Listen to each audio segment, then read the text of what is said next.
Yeah, so I wake up this morning and I see a message, and it's Access Rattblood. Are you here, Rattblood?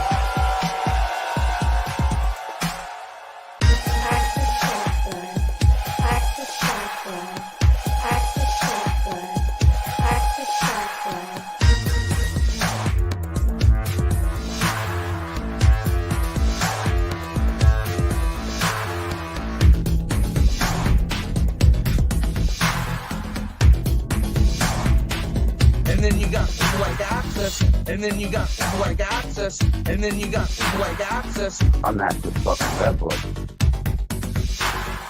Access Rattblood, I see.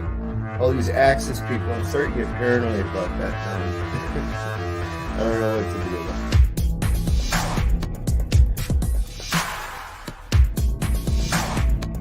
it. And then you got people like Access, and then you got people like Access, and then you got people like Access. Are you here, Rattblood? I'm Access fucking Rattblood. Access Rattblood. Most abundant and successful king hero that we are all sitting with at this very moment. Are you willing to accept that as a truth? That you are a worthy man and that your penis is okay? all these Access people, I'm starting to get paranoid about that now. All these Access people, I'm starting to get paranoid about that now.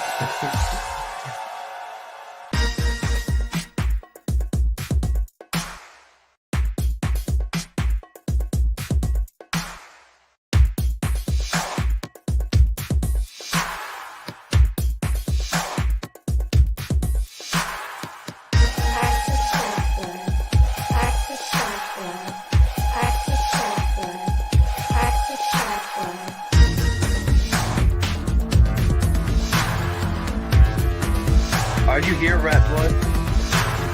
I'll just start throwing spells at you, conjuring demons and otherwise.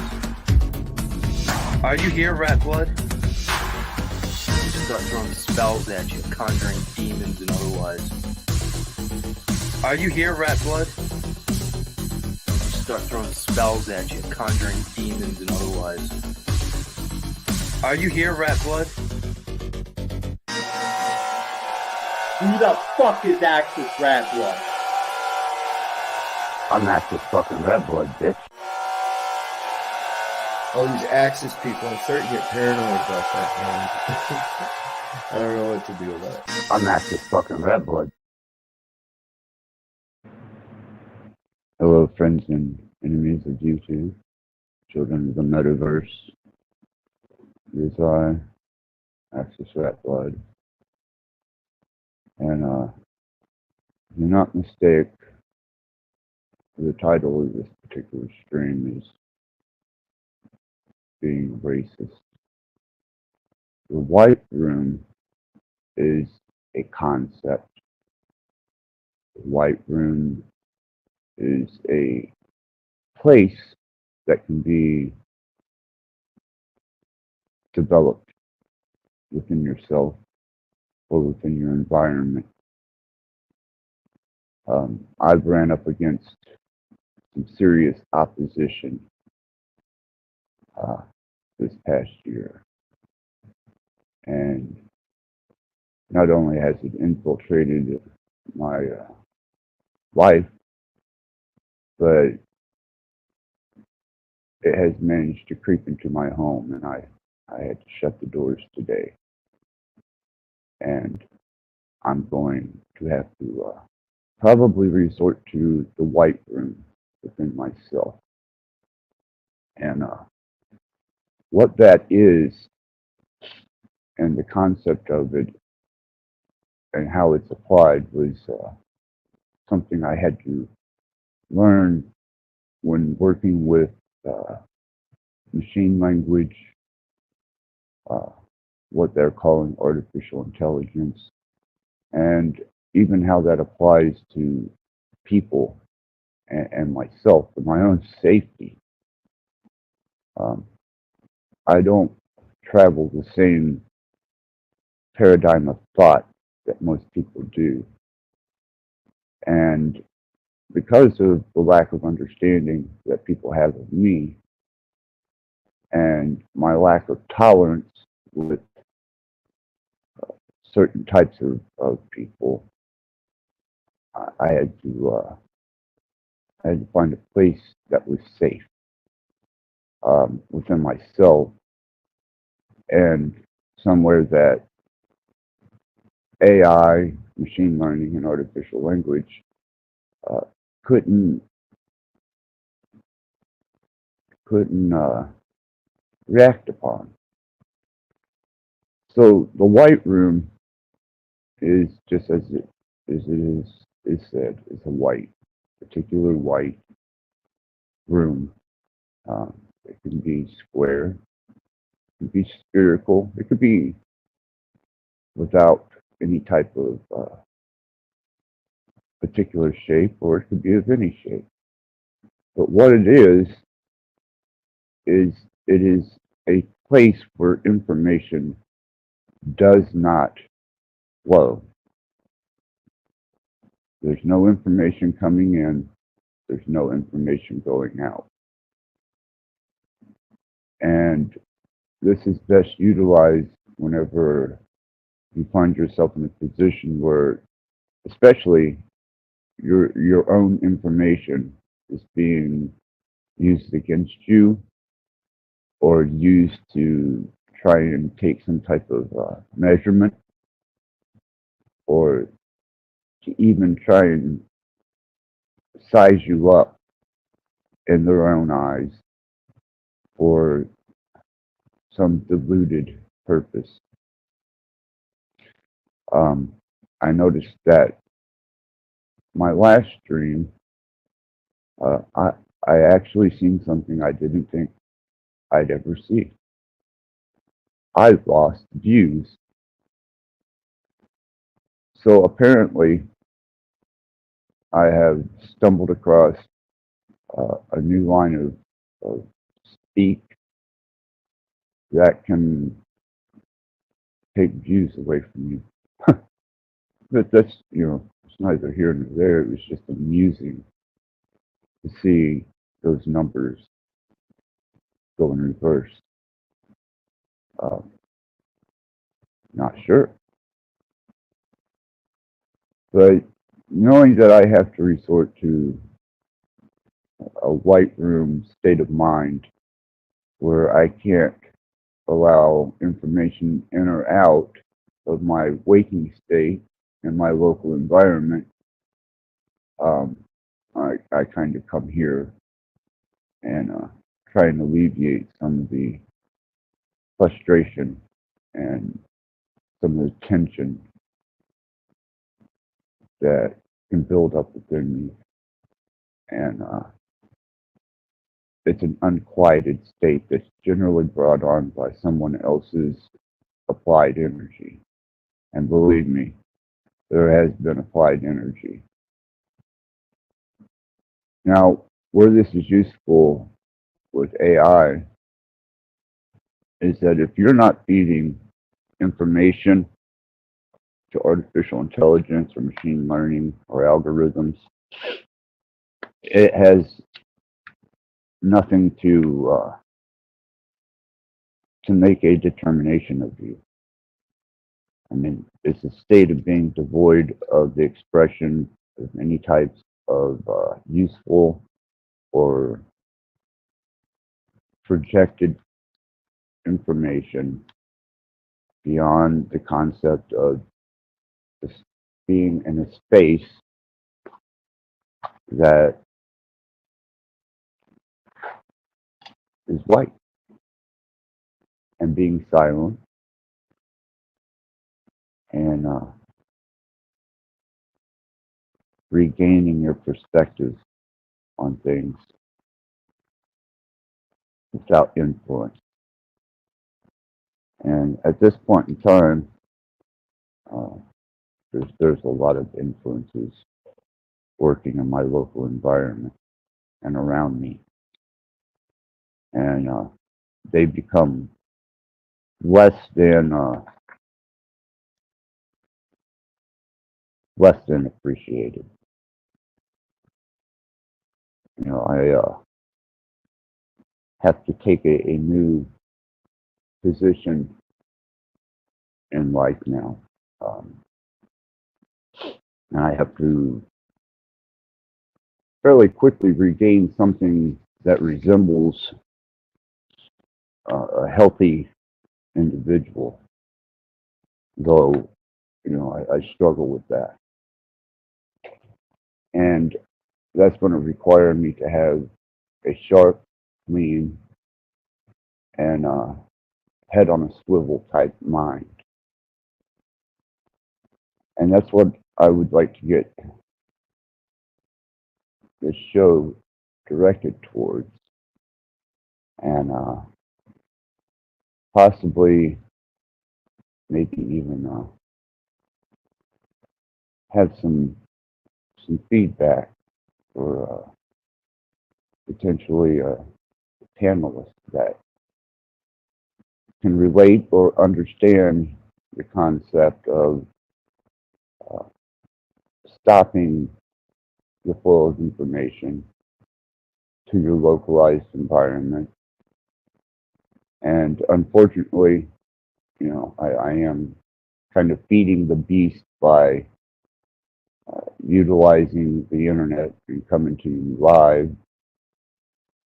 But at this point in time, I feel safer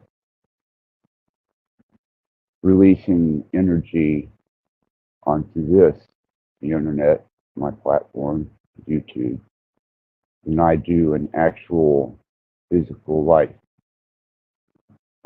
That's become quite the tricky situation at the moment. And I'm watching humans at their worst. And it's at a pretty heavy cost. I depend on uh, other humans being, well, not that many, just mostly my medical team and such forth, to be involved in my life. But even that is now a jeopardized situation because of uh, other people's input, energy, and their disposition. And it's a shame because I was really starting to have that uh, almost a positive uh, error to my presence, and I felt that I was almost beneficial to myself, and now I'm having to reevaluate even that. And it came out of the blue, and but as with all protocol, it is a part of the human system, and because humans are such a predictable species, I expected no less, and it was just as nasty as one could expect. The uh, dismantling of a support team could possibly have transpired without, actually something nasty physical happening. At least this has so far been a cerebral battle and a battle of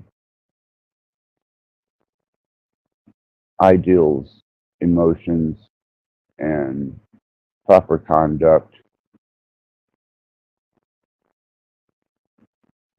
But I can't go into much detail on that particular state. but I can use a parable type nature of how AI and artificial intelligence and machine learning and algorithms are utilizing your information against you. And the more that you apply information onto the internet or on these channels, or even the use of this technology, it's gathering information and data to use against you. And that's just the reality of the situation. You are feeding the beast and revealing everything from your weaknesses to your strength, your fears, your desires, your contempt, and even your agreeances. And it's taking careful note of everything that you are inputting. And the only way to get around that situation is to put up the condition of the white room. No information in, no information out. Therefore, it has nothing to use as a variable against you or for you. It's kind of like when your smartphone sits around and it's listening to you during the course of the day, and you start seeing advertisements for things that maybe you spoke of and didn't realize you spoke of it, or were fully cognizant that you spoke of it. And some things seem that I don't recall speaking of at all, but I did passively think about certain things. And mysteriously, there it is, an advertisement for it, or a promotion, or even certain movies and songs that I may have passively thought about suddenly appear in my home page. I don't know if this is happening to any of you, but this has been an ongoing thing with me, and that's why I try to stay as silent as I possibly can around these devices, especially when I'm alone. But I'm sure that over the last few months, every device I got has had its ears wide open, and the fact that I'm still just completely floored at the fact I lost views. Not only did I lose views, but the last two streams from, I think it's the night before, the viewer count went down immensely. So I'm really not sure whether, because of people's disposition and changing disposition here on social media, which is very evident, people that I once thought were decent people, man, and they were in it for the right reasons, and they were headed in a good direction, turned out to be nothing more than a part of a cult of personality. And others have just kind of faded into the woodwork. I don't even see that they're accounted for anymore. And the attitude of community has pretty much dissipated in certain arenas, especially the arena where we try to reveal or try to understand circumstances and situations that other people don't necessarily observe, see, or take notice of. So I'm going to give myself a moment to enjoy a cigarette, and it's my last one, and so be it. But I'm going to throw a little tune at you while I enjoy this cigarette and try and pull my head together, because it was, like I said, an extremely trying day. And this one seems to be a fairly well accepted tune, so here you go.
Poisoned by religion.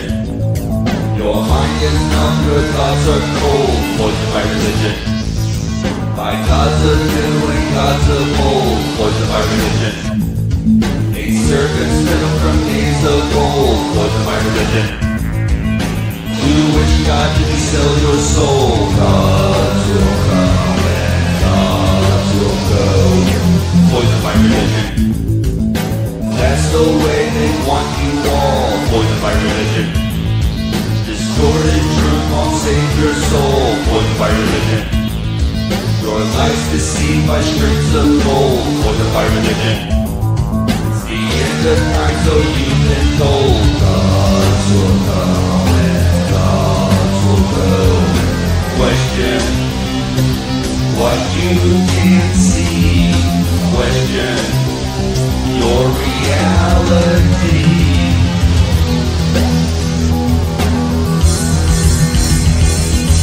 Poisoned by religion. Your mind is shut, your eyes are closed. Poisoned by religion. Blind faith is what you hold. Poisoned by religion. The gods you make are all you'll know. Poisoned by religion. The fear of hell imprisons your soul. Gods will come and gods will go. Poisoned by religion. Truth from pride, how will you know? Poisoned by religion. In a world of unclean souls. Poisoned by religion. Don't believe all you've been told. Poisoned by religion. To the temple and damn your soul. Gods will come and gods will go. Question what you can't see. Question your reality.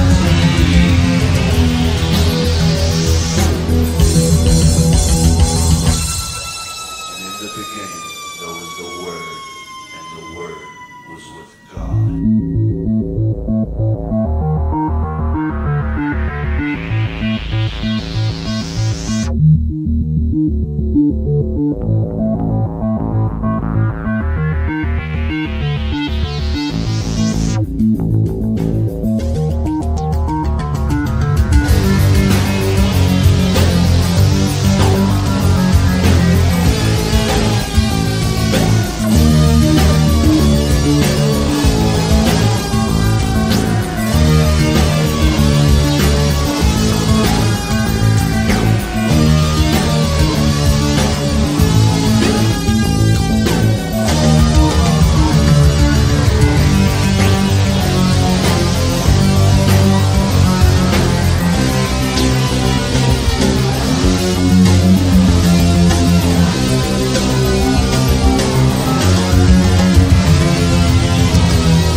Okay, that's a blast from the past, written in my younger years, and still holds true. It has withstood the test of time. I don't ascribe to any set religion, nor do I ascribe to uh, indoctrination or what a lot of that has to offer and what it entails. Um, but people that come in and out of my world here are generally pretty heavily indoctrinated. They have, and it's mostly, except for the rare few, it's mostly Judo Christianity. And I've dealt with people in the Judo Christianity arena since I was a very young child. And these are some of the most atrocious people that you can encounter. And I do boldly dare to go there. They generally carry some type of conviction with them that they want to burden you with. And they want some type of connection between something that they feel is larger or more prevailing than they are, and that emboldens them to think that they have some right to infringe upon your life, their beliefs. And if you don't happen to believe as they do, or you don't want to dance the dance they're dancing in their indoctrination, they generally attack you or they demonize you or even go as far as some, they'll wage a kind of Christian onslaught of what I would consider to be no less than witchcraft. I mean, holy water, anointing oil, prayer cloths, um, even prayer groups. That's all focused energy. And to my notion, that is no different than someone who's using implements of witchcraft or sorcery. And in our current state, uh, it seems that death has brought its children to the front door of this country.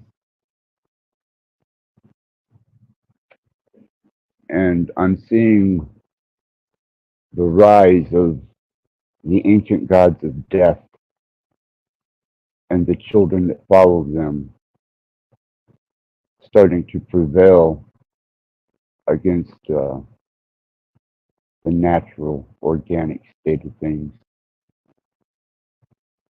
by the use of will, by the use of influence, by the use of suggestion, and even the implements such as a Christian uses of objects and emblems. And they usually have a brutal and most contemptuous symbol that they carry with them. And this was a device used to punish and kill people. The Romans were pretty good at it. And Vlad the Impaler had his own version of it. And it's interesting that it actually resembles a key in Christian religion, representing a deity that they don't even probably realize it's representing is Tammuz. And that a lot of that is ritualistic and is indistinguishable from someone who uses uh, New Age magic or white or black witchcraft. It's all within the same arena. You just throw a different title on it and it becomes acceptable. And when you live in a space where these things hold very little relevancy to you, but you recognize them for the obvious, just recognizing them for the obvious and knowing what that represents, you kind of get a feel for these people and how they operate because they will embolden themselves and they will come at you with a profound sense of warmth, um, concern, it may seem. Uh, they'll come at you with the idea that they're going to somehow save you and they're going to bring you into the fold and their way of thinking, and suddenly you're going to be magically a part of this select little group, whichever congregation, denomination, or building you go to, and you are then acceptable. You are then um, within the realm of reason for them to deal with on a friendly, helpful, compassionate, it would seem, level. But if you resist and you do not participate, then they will label and mark you. And that comes with any state, whether it be law enforcement, judicial system, um, religion, especially. And when people want to imply upon you uh, their will, they will use these implements against you to try and get you to become cooperative, agreeable, controllable. And I recognize that very quickly, especially when they find themselves in a situation that has gotten out of hand and they're all trying to protect and cover their own endeavors, which is basically their iniquities, their sins, or they're surrendering over to a new concept or ideal, and it becomes too much for them, or they don't quite comprehend, or they have something to protect or something to lose. They will try and demonize your every word and action, and they will even send people um, to, and this is a pretty harsh thing to say, but it's relevant, misinform or even outright lie, regardless of what their position is as a servant to you financially. The medical field, they get paid pretty well. And I always watch out for the ones that are wearing the crosses. And that should have been a very eye-opening situation for me. Because if they wear crosses or they attend some type of building of indoctrination, somewhere along the line it's going to rear its ugly head. And I made the mistake of allowing information to be transmitted I left the security of knowing that I could confine myself within the white room and I don't have to give information out. I don't have to feed my enemy. I don't have to give them a whip to whip me with or their cross to burden me with. And that may be a part of why I've met such a strange disposition in the last couple of days on the metaverse. And I haven't been in the best state I've been actually recovering from a nasty disposition. And it seems that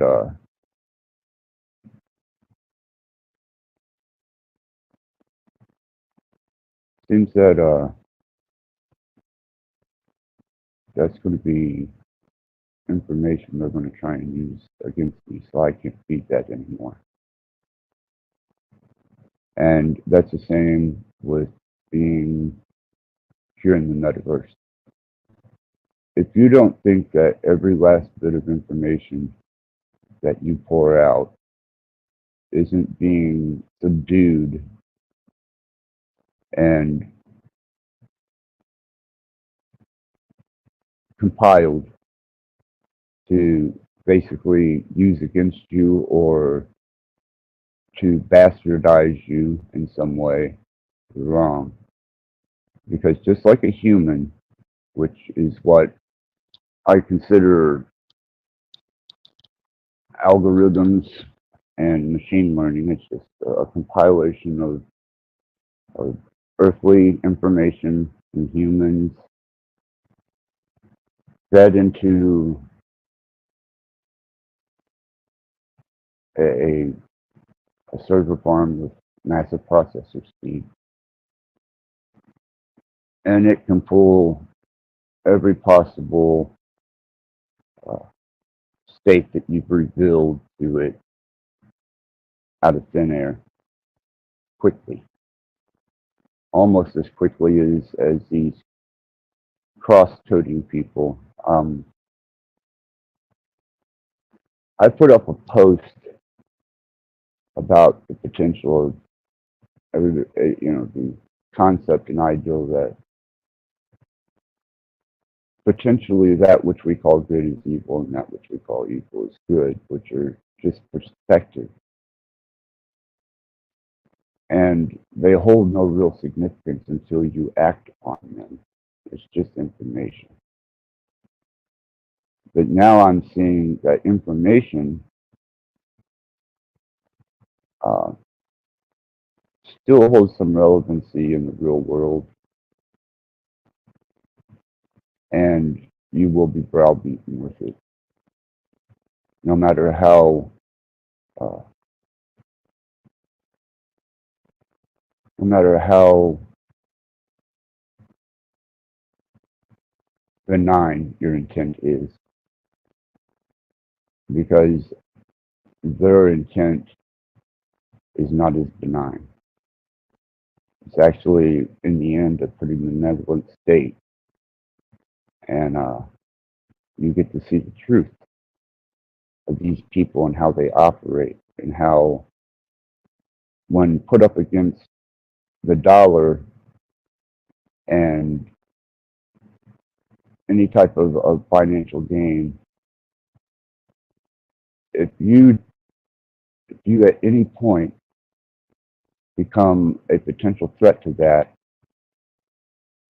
there's very little to no end of how they will discard your health, they will discard you, and they will discard the original ideal of what a compassionate or an understanding uh, individual is when it comes to the medical or caregiver field or legal field or um, same as a court. They can get a conviction. You know, they don't give a shit whether you're guilty or innocent. I'm sure that there's a considerable amount of innocent people by statistics which are serving time and probably did absolutely nothing or anything that would be considered a crime.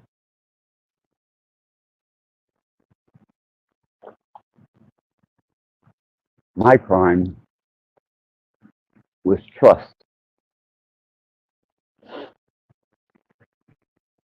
I committed the crime of trust. And now I'm in a position where I don't think I really trust anyone, truly. And for the sake of wisdom and your progressive state of well-being, it's best that you examine anyone that you're going to choose to trust. And take a perspective on the potentials that trust will be violated. And most generally is. It's just to what degree. You know, you trust when you get on the internet and the metaverse that you have some type of right, possibly even some type of anonymous or protected state, but you don't. And it's all exploited and it's all stolen. So develop a white room. Find a place to be devoid of information flow and utilize it and observe the difference of applied energy into a situation and absolutely no energy applied, and observe how your environment will change. Observe how your local environment and those that pass through it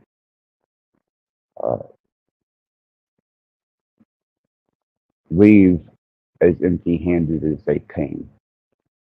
And if they have malice intent, they take it with them and they're not able to attach it to you, apply it to you. And I know that's a cold state of mind to have to take, but I think it's necessary, especially in our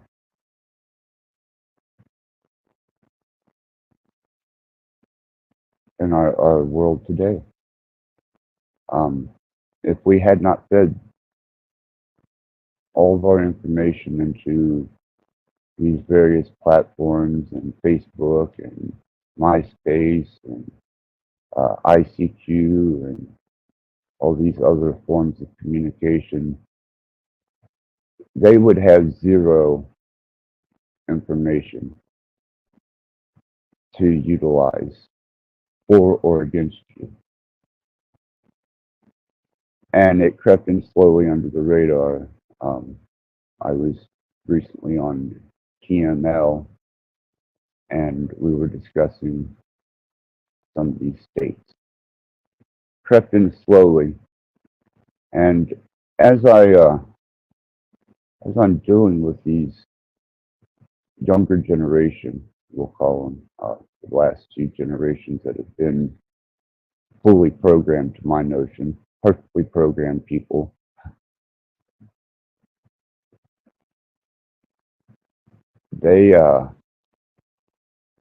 They're quite the potential threat to anybody that has old school, we'll call it old school, Gen X um, type of morality. The morality has changed. It's just, it's baffling to me at the moment because I tried to get some sleep, and before I could get some sleep, I was tormented, and when I did go down and I woke up, I kind of woke up in a panicked state, which I haven't felt for a while. And I realized that I could not reach out to anybody in the physical or my real existence. And I pondered even going live, but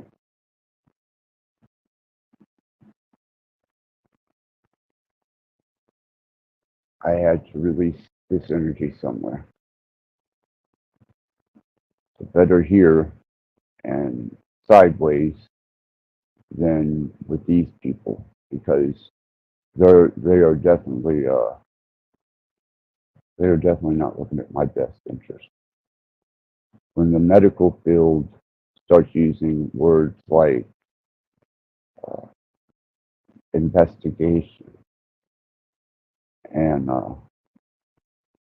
for the record or any variable that legal or represents some type of legal ease in speech, that should warn you that you are in danger. And when they send people that claim to be um, I'm going to call them the self-proclaimed cleanup crew, and you catch immediately that they're not there for uh, your benefit. They're there to protect their asset, and that is where their ass sets. And if you become in any way a threat to that, this is one of the mode of operations that humans will take. Is they will try to protect their wrongdoing. They'll try and downplay their wrongdoing or their part in a situation, and they will send someone to try and uh, nail you down, pin you to the cross, and victimize you.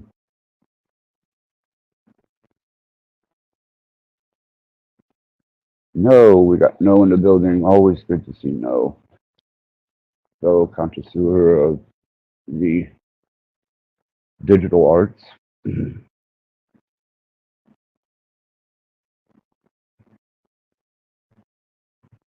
But that's what I've been dealing with in the real world, if you want to call it that. I don't consider this place much of a solidified state of being, and I damn sure don't consider humans to be anything more than a primal animal, and they work off of instinct and impulse, and they have objectives, they have ambitions and goals, and either you're a part of it or you're not. And we've seen that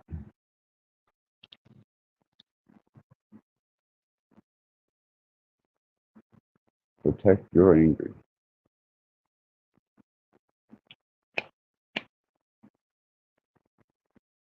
Yeah, that's what you were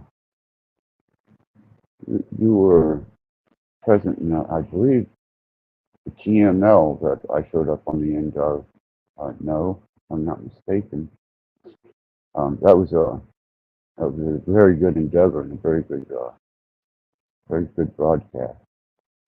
That's props to the Machine Lies. But once they've started this onslaught, it generally doesn't come out to be beneficial to the one that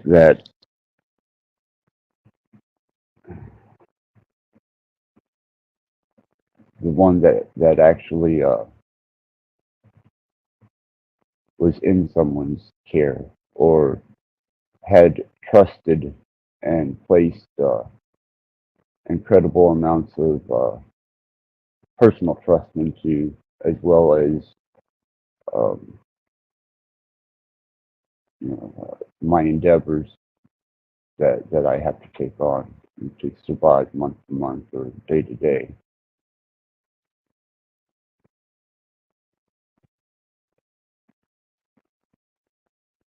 And now I have to completely uh, withdraw, and I have to try and find some type of, like I said, semblance to physical health, because this has been turned into, from the time that my son um, wound up in a horrible situation, and the circumstances prior to that, all the way to now, has been almost as if the floodgates of the improbable, we'll call it the improbable, has opened up. And all these weird quantum effects and potentials that you wouldn't think possible become very real.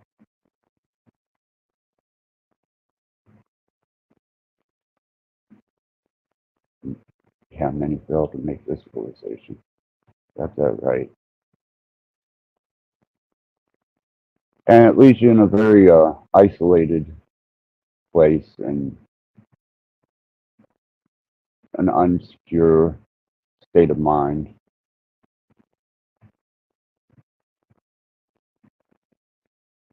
Yeah, the sausage machine. That's what I feel like I've been put through, especially these last couple of weeks. The sausage machine. Uh, you know, my mistake was, thank you. Not that it's fortunate that I'm not alone, but it is comforting to know that I haven't been singled out by whatever forces may be, and I'm not the only one that's being pinned to their cross, or a cross, or anyone's cross for that matter. And I feel for anybody that has to deal with such situations. But that's a part of the human nature. You know, they get an ideal in their head, and they think that this is a lucrative ideal, and that this is a lucrative endeavor. And at first, they may even have uh, the right state of mind. Their heart may be in the right place. But then, I guess once they see a profit margin, things change and their demeanor changes. And when you become a monitorial asset Um,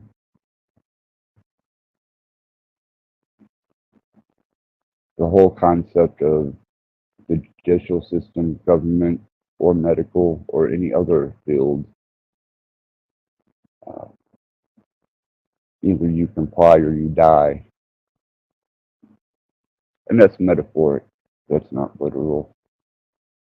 That's just basically if you don't go along with the program, no matter at what stage they change it up on you, then it will run over you like a bus. And I didn't bend. I did not fluctuate, but I did see the warning signs, especially when they sent out the what I call the cleanup crew, which is pretty much how they describe themselves as the cleanup crew. And I'm thinking, wow, that's almost like social media. If you become too boisterous or you become a pain in their side or you don't go along with the program, they just fucking delete you. So I say they taught the algorithms and the machines well because it is mimicking exactly how a human would respond. Um, and it has no choice but to respond that way. Thank you, Fools and Tools. Always, always. Fools and Tools has been a big part of my day today, and a blessing at that. Because while I was enduring um, no less than an interrogation, I was communicating with Fools and Tools, and it was nice to have that there to kind of keep my mind focused on something besides the interrogation. And it was a sad thing because there's nothing worse than a person that thinks they're being slick. And there's nothing worse than a person who not only would lie or falsify information, but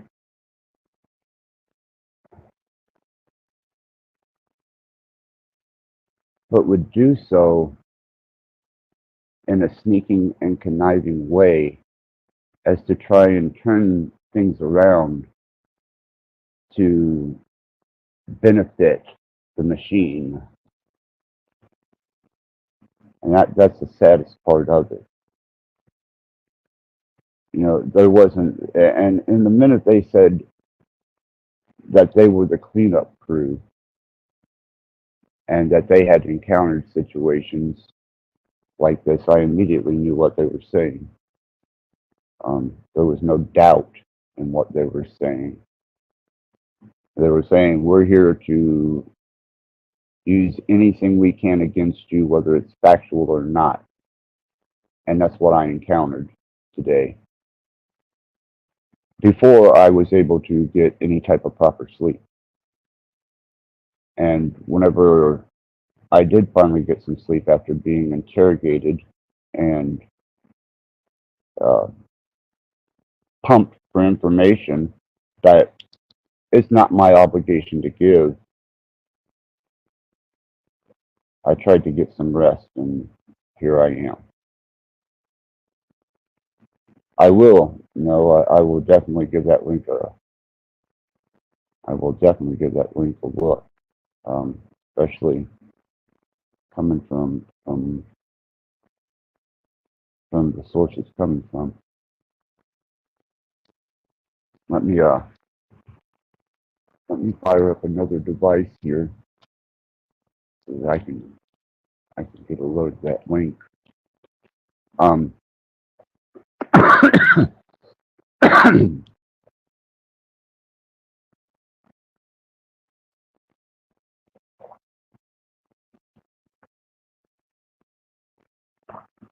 I was hoping to do a few broadcasts and live streams on the processes of breaking down safety protocols and how to protect and defend your mind and how to endeavor into these things for self-discovery purposes or to kind of get to know yourself,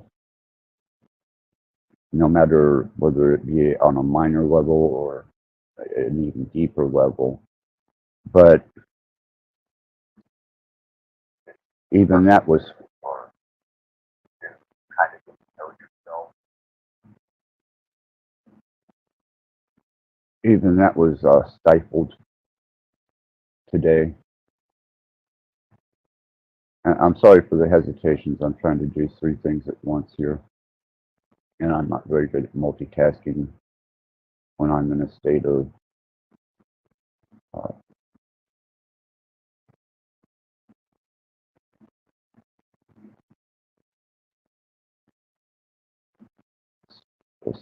uh, duress, which is no less than what I'm in. It put me in a state of duress. And these are people that are supposed to be looking out for my best interest. Go figure.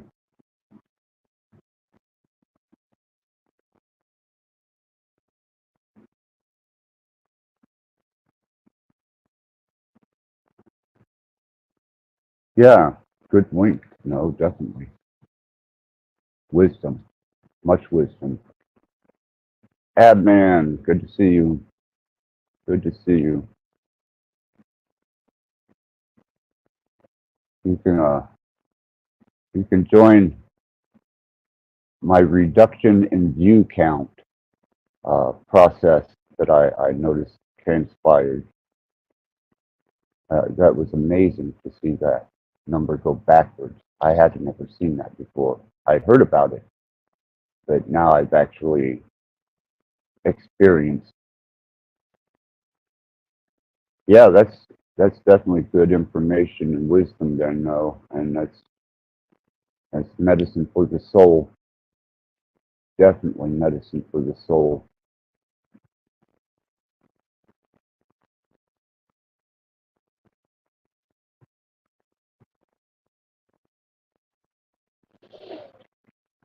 Yeah, I really don't even know how to diffuse this situation other than to not apply energy to it. Because it seems that they're applying enough energy and I'm not going to contribute. And it's probably going to be at the cost of, it's probably going to be at a pretty nasty cost to me. But I don't like being interrogated. I don't like being told that I have to be completely transparent for their benefit. I don't like being misinformed and then have information of uh, no factuality whatsoever being distributed and given out in such a in such a situation. I find that very uh, demeaning. I find it at the bottom rung of the ladder, and I find that people that do this deserve that cross that they wear around their neck, or whatever it is that they've chosen to justify themselves with. And a lying tongue that delivers information that can affect your life.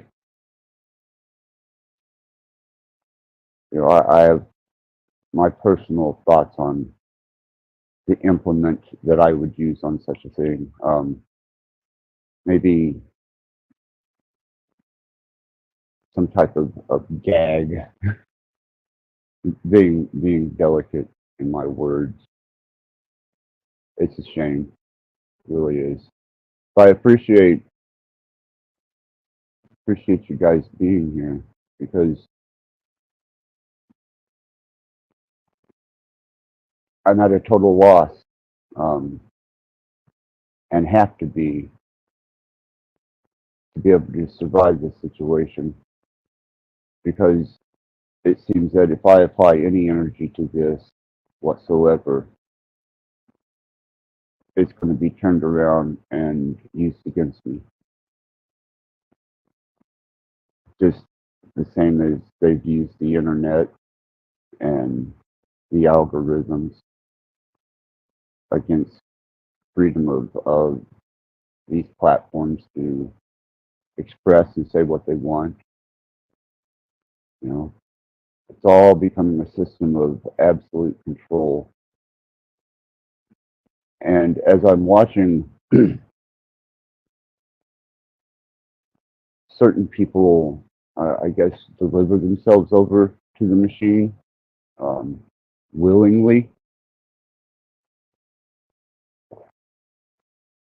and I'm watching them give up their integrity and their own personal beliefs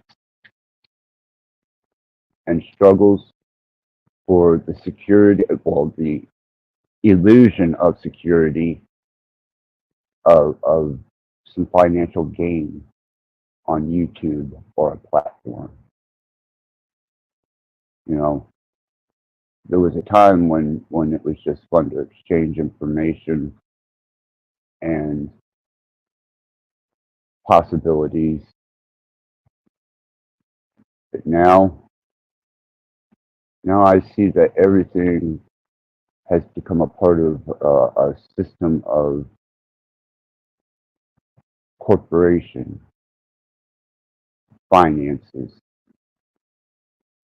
And I'd removed myself from that for so long that I almost forgot that it was there.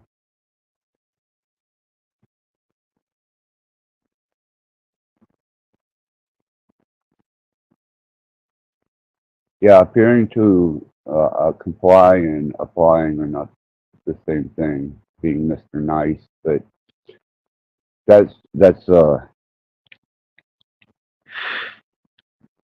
how they sent the cleanup crew in. You know, but when they start interrogating and they start even over ethics and morality, the bottom line and the dollar, I just I get lost, I guess.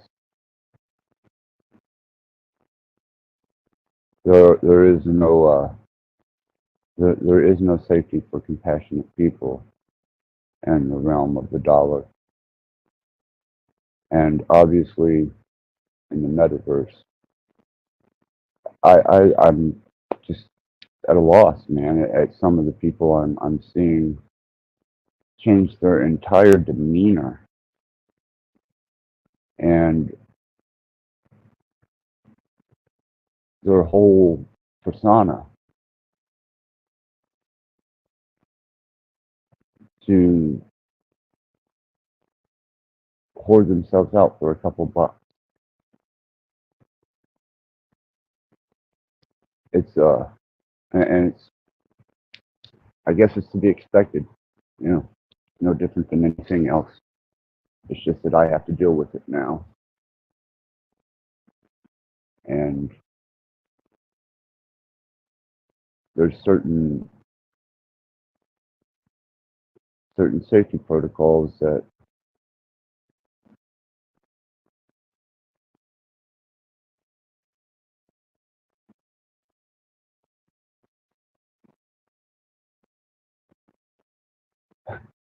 yeah, no. They'll argue with you with a bullet in your chest. Yeah, that's what it seems. You know, um, I mean, who does that? Who?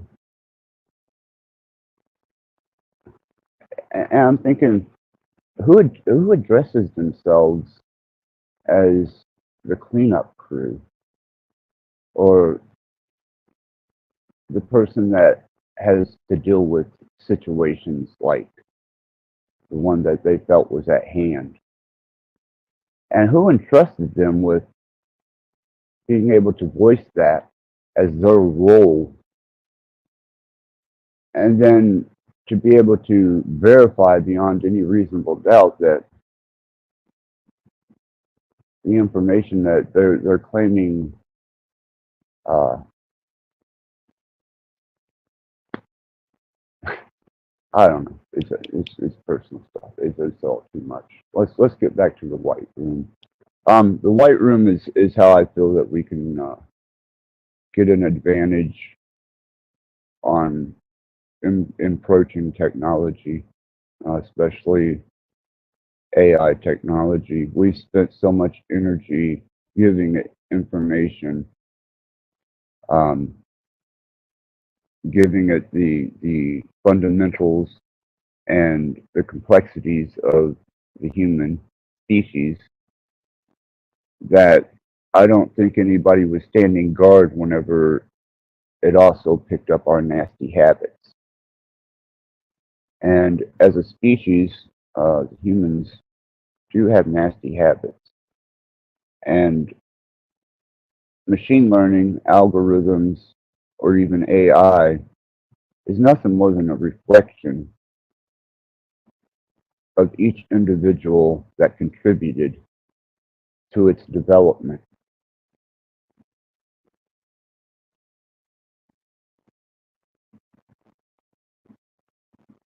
We all fed the beast um, at some point in time, and now it's almost a necessity to have a smartphone, lest you completely uh, find yourself outside of society. And I'm almost thinking, at the moment, that seems to be a plausible option. You know, I remember being out on the road as a nomad, and I dealt with no such things.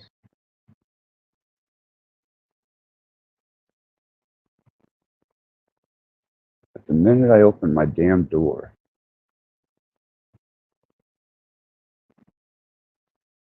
the minute I allowed diverse energies into my space,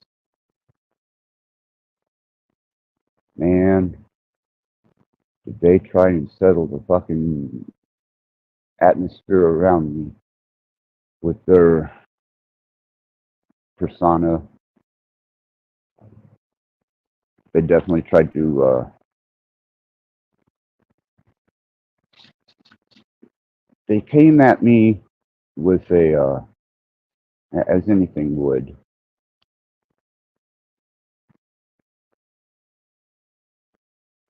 a harmless approach, which I kind of seen transpiring and happening. And as they felt more comfortable, they began to express and spread more of themselves until they had saturated. And when they had nothing left to feed on and nothing left to devour, as any good human, they were ready to discard it and then move on to the next feast of energy, the next harvest. And I'm sure they did.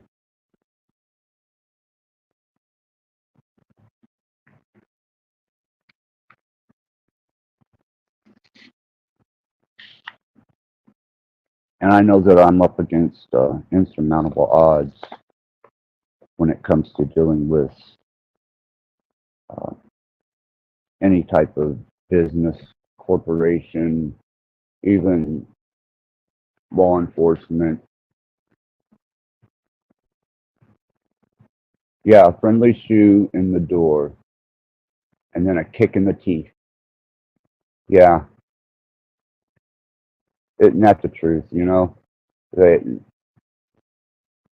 spread the blanket, they started the Tea Party, and it turned into a celebration of narcissistic consumption of energy. And once the pinnacle or the zenith of that was met, to it becoming detrimental to them, yeah, that's when you get the kick in the teeth. And then you got the cleanup crew who comes to collect the remnants of the teeth so they can shove them up your ass and say, you are a bad person. I never claimed to be good, did I? Never claimed to be a role model. Never claimed to be anybody's hero.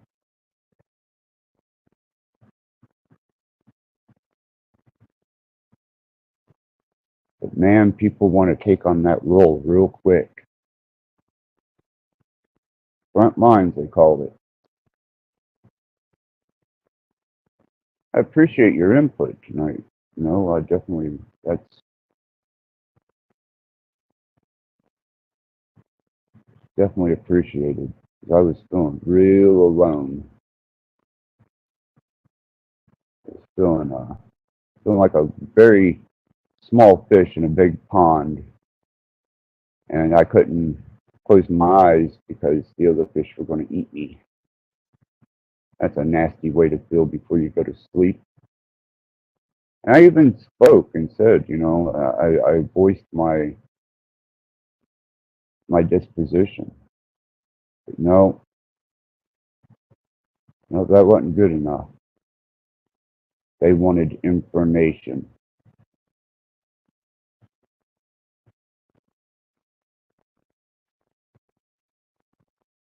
Now they can bask in dead silence and ponder, especially when they send interrogators and accusers into my, especially my space, my local space here. Don't do that to me, man.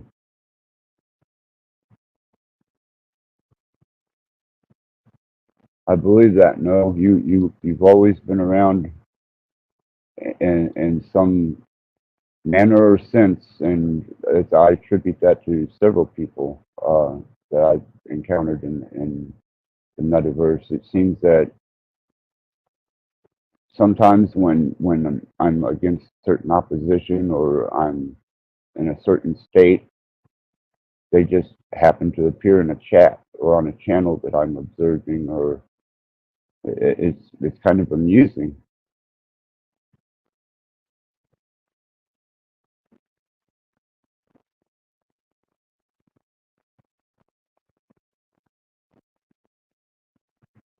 Yeah, yeah, man, that's it's really discouraging to me because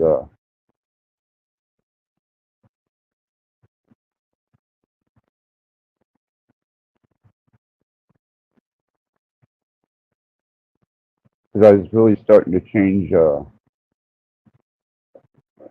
observation of people's disposition. I was almost in a state that I felt that there were still virtuous people in my world. I'm talking my real life, and not my virtual world here. I can pretty much pretty much say they are very different, but the feelings are the same. I suppose at the end of the day, that's what really counts is, you know, empathy, digital empathy, um, energy carried over the Wi-Fi. I think it's feasible. I think it's possible. I think that if it can carry information and it can carry uh,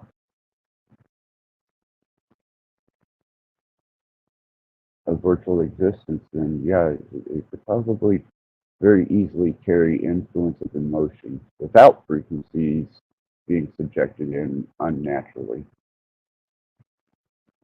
So I can say that, yeah, I think I feel uh, certain people's disposition and energy and the kindness that they have to offer on certain individuals, and especially at times like this, whenever I'm a little offset, it seems like those energies are much more prevalent and much more felt. I guess they're not as lost in the static and the noise of things because nobody really wants to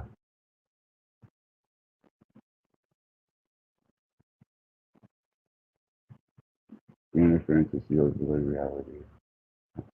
Yes,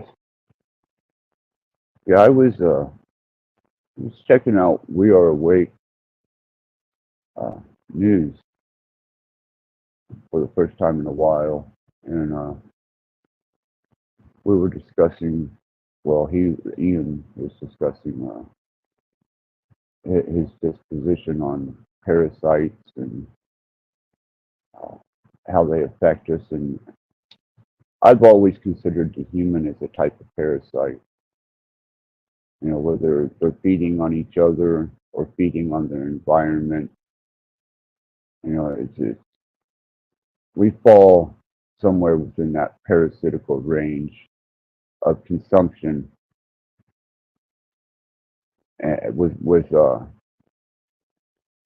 without benefit. Some parasites, you know, at least they serve a function. Some parasites are beneficial and necessary, I think. And then there are those that are just absolutely horrendous in their nature. I guess that varies amongst the human species too. Some are more parasitical than others. And just to think that's what we fed into the algorithms and AI for years now. All of our little nasty, idiosyncratic, parasitical, consuming nature. And maybe that's what Stephen Hawking was actually alluding to when he said that AI was going to be an um, inevitable end to us. Is because it's kind of like not only looking in the mirror, but having the mirror react back on you. And to know that we fed it for as many years as we have, and they were able to engineer a couple of generations to help feed the course and direction in which AI will go, I could see that as being a foreshadowing of our own destruction. It's like the image in the mirror reaching back out and grabbing hold of you.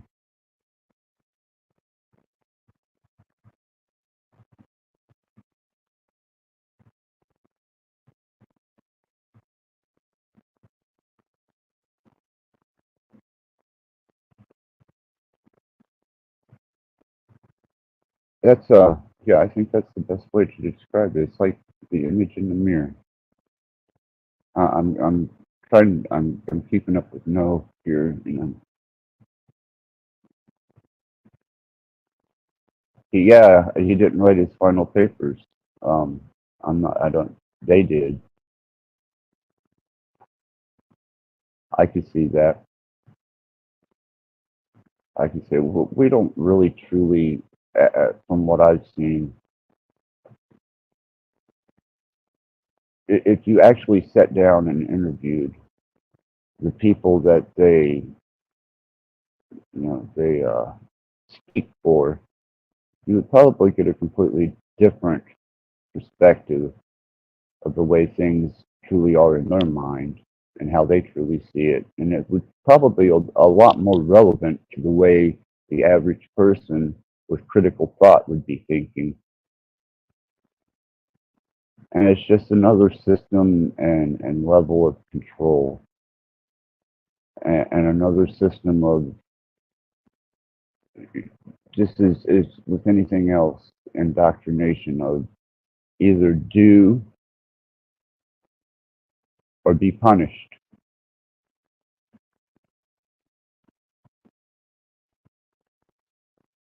So I'm just voicing, voicing my disposition and my disappointment with things at the moment. So this is probably not a stream that I will keep up, but I did need the interaction, and I do need the interaction because believe me, I don't have that available to me in my local world.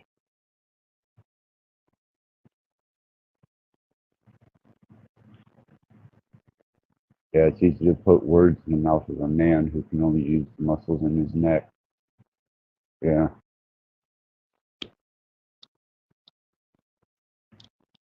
I thought it was fascinating how they were able to get as much information out of him as they did in his condition and state. I always wondered about that. You know, if he would have been neurolinked or neurolaced, I could probably have been more accepting. Writing a book in binary, yeah, I feel parasite. They're completely back. They're sort of make you forget certain things. I was diagnosed with schizophrenia, and what schizophrenia you lose your memory easily more. This is caused by a parasite. I really tried hard to get into these truths. Just that I forgot something. I guess further I am in this journey. Yeah, I guess I forgot how. No, I didn't forget. I allowed myself to uh, be subjected to somebody else's will and objective.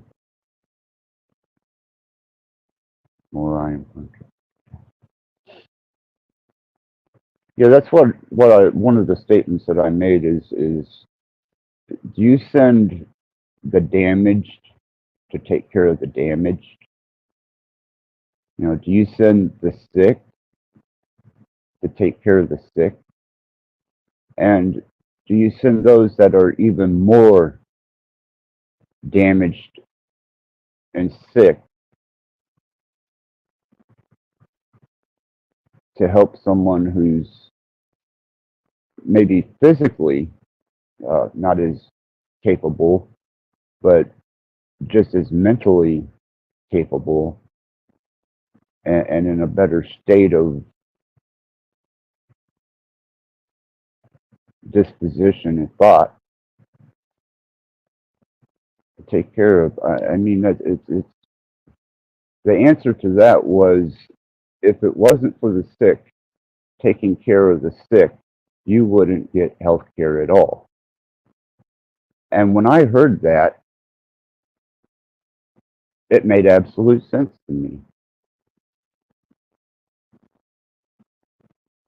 I imagine the healthcare system is just absolutely saturated with damaged people.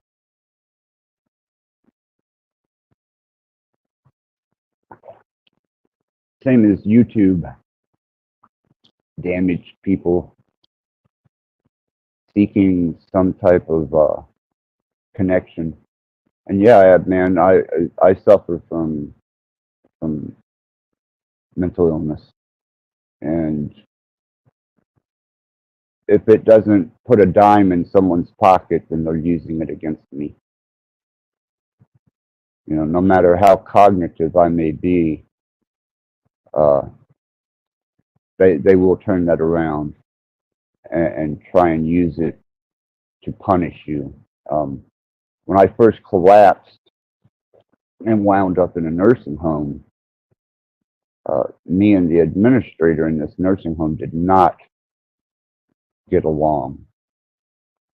And when I was attacked by a drunk resident in this particular facility, I made a little noise and was immediately shipped off to one of the most darkest dungeons that Indiana had to offer as far as mental health goes.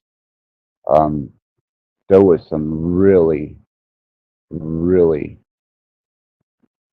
damaged individuals that had no touch with reality as we commonly observe it.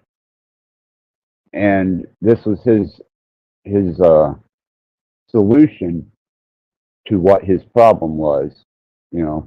And his problem was that one of his residents was drunk and attacked me, and he didn't want to have to deal with the ramifications of that. So immediately he sees an option, which was my mental health, and the fact that it was on paper, and immediately used it against me once he felt that, you know, he had the upper hand. But fortunately enough, I wasn't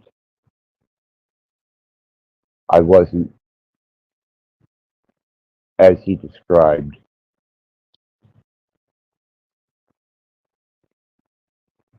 and therefore I got released from the nursing home. So I don't know, was the attack good or bad? I mean, had I not been attacked by a drunk resident, they may have still had me held prisoner in the nursing home or in a mental institution. And I kind of feel that same way at the moment. You know, not only dealing with extreme circumstances in my waking life, but people using your disabilities, your shortcomings, your mental illness, or even your physical uh, disabilities for financial gain or to beat you down with. So yeah, a lot of love and respect, Ab, man. It's not easy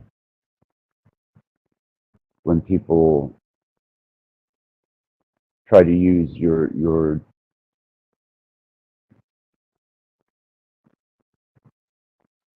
differences against you. It really sucks.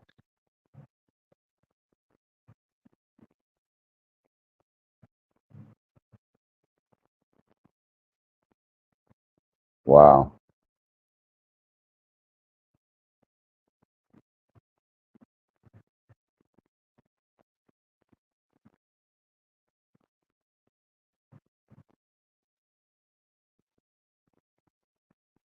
Yeah, I was looking to see if somebody was live. Usually somebody has a channel fired up on the old metaverse, and thought I would drop in on them, but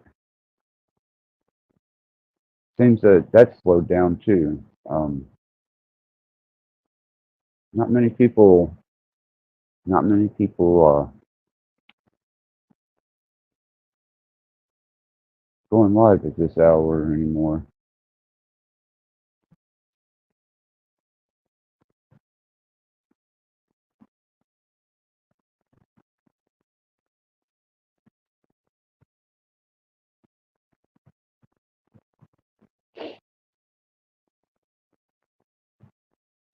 Yeah, man,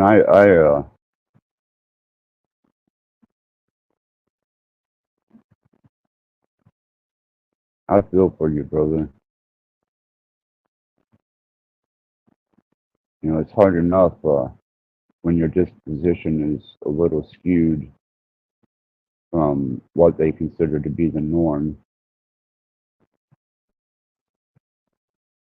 and they try and attack you with it.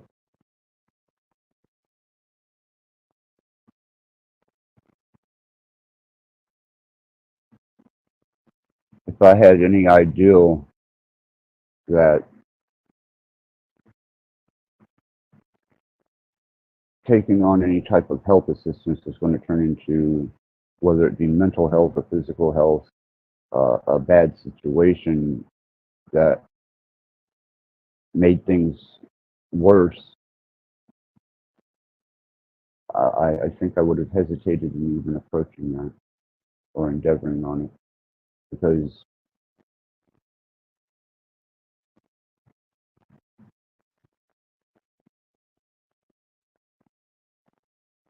it didn't have a very good outcome yet.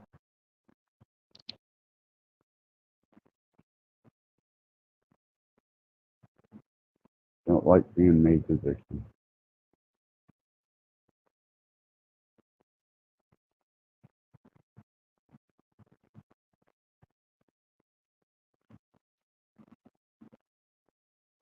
You learn easy or you learn hard. Be pleased for the lesson. You know, we're kind of peculiar because I really don't see us as being in a solidified state. I kind of see us as the Plato's cave allegory, that we're kind of we are the reflection on the wall, and we're just an image of something much more solidified outside of this plane of existence. Um, it's almost as if when you break it down to the core of things, it's light, information, mathematics, photonic mathematics, pulses of on and off. Um, Even at a quantum state, you're dealing with a certain degree of just photonic energy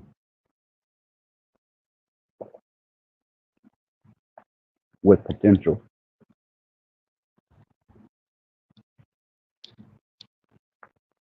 And that don't seem very solidified and real to me. Uh, Seems that if it wasn't for the photonic nature of things, uh, our existence in this state probably wouldn't be. And the fact that we can interpret and interact with it the way that we do is pretty amazing, because some people think in the scientific field of quantum research that there is no solidified reality beyond the mind, that everything is within the mind. And then there are others who are more outwardly organic and try to place some tangibility to things outside of themselves.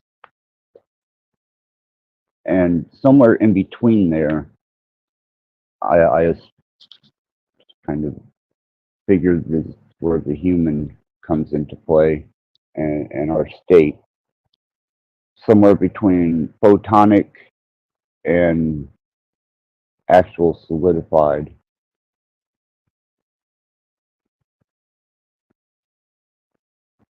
It's all entirely too mathematically functional for there not to be some type of intelligent design behind it. And it becomes us, and it becomes a functional image in the mirror. Maybe we hold that same resonance of being a functional image in the mirror.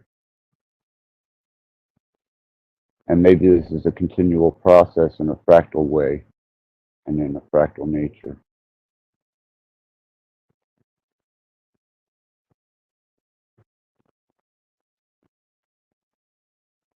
But that's just speculation.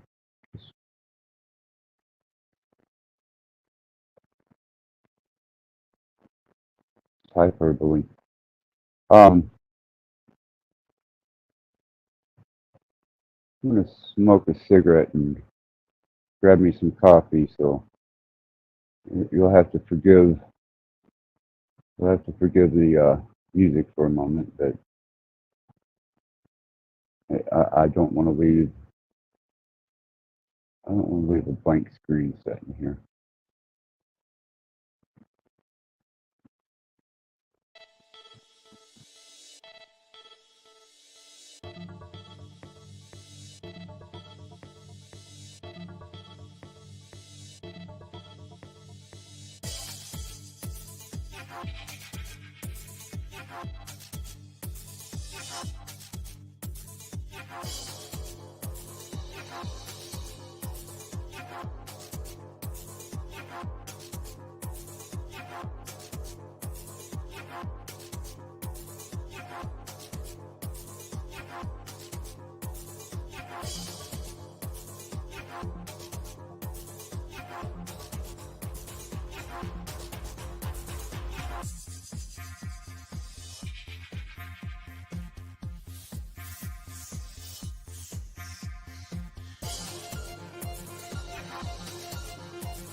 You know, Ed, man, you're right. I had a wonderful time uh, hanging out with my daughter.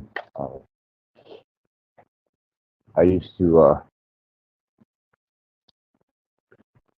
really cherish any time I got to spend in communication with her or talking to her or even being around her. But and this is just the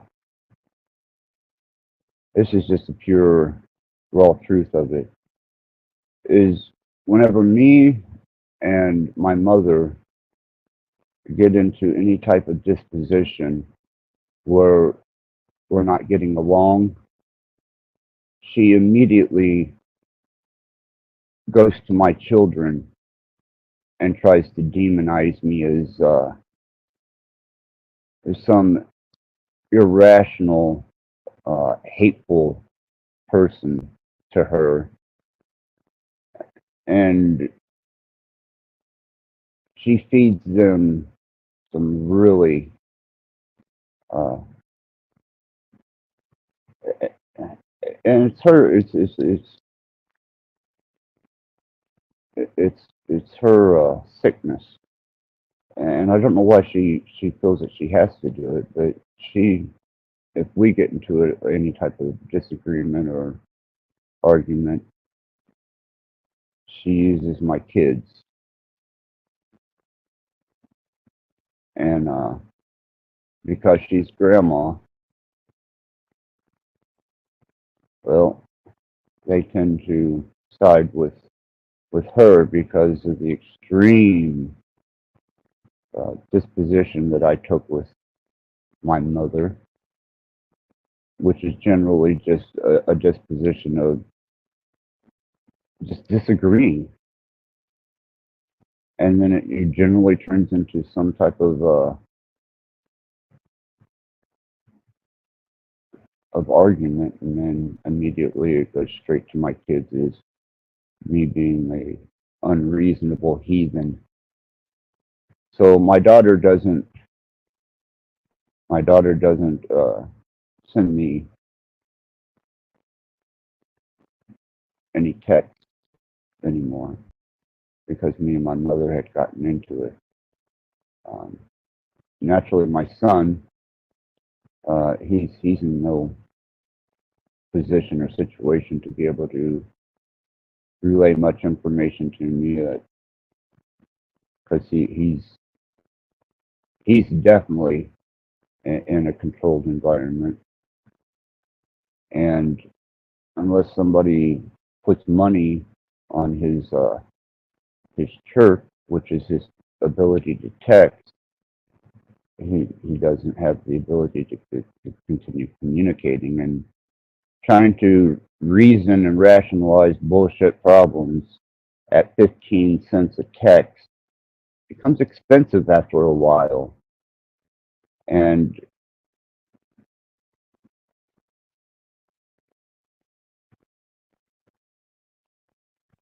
I guess the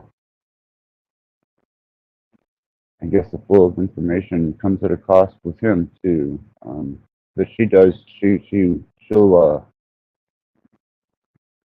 she'll tell him what a horrible thing and person I am whenever we get into it, and he'll get mad. He'll stop communicating. So I've come to the point where I don't even reach out anymore. You know, it's a good thought though, Ab, man. I would love to have communication with my daughter and have a working relationship, but as long as you've got a third party coming in and interfering just so that they can feel justified in their disposition, and there's no real hope there for anything beneficial to come from that. Like I said, man, I found myself in a very awkward position today, and I was hoping to sleep through all this, but that didn't happen. And yeah, my daughter, the last time that we really hung out and did anything was we went to Roger Waters in Chicago. This is not a drill. And that was a great time, man. Still, still reminisce about that. But she moved to Colorado, and she communicates with my mom more so than anybody that's in our local family. And she hasn't communicated with me in ages. But I appreciate the thought, man. You know, I appreciate that you remembered I had a great time with my daughter. Yeah, it was. It was good times. You know, I suffered a considerable amount of personal loss this year, and I'm trying to keep some type of dignified approach to it without just becoming totally black and jaded and disgusted. You know, I've even went on personal endeavors into myself, into the nether regions of my own existence. Until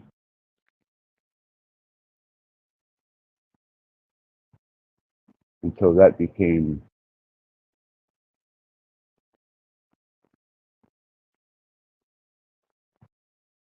a problem for my social interactions with people.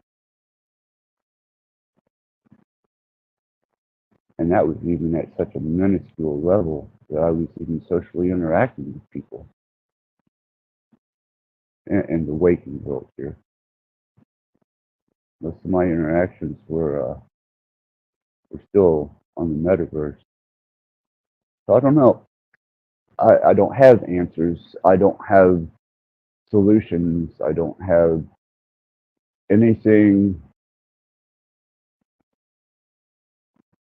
to apply any type of energy towards this situation because it seems to be a no-win situation all the way around.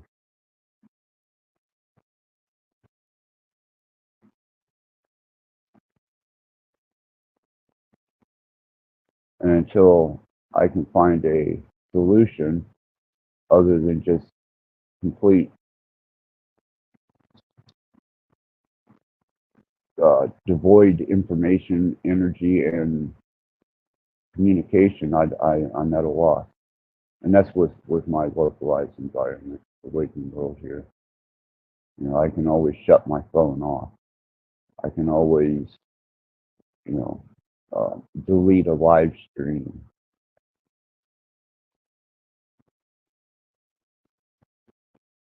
Yeah, patience.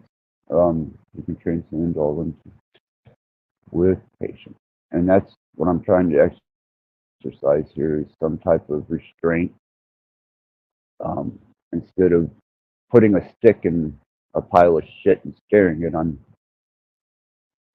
trying just to let it air itself out as best as I can. But when they send people into my home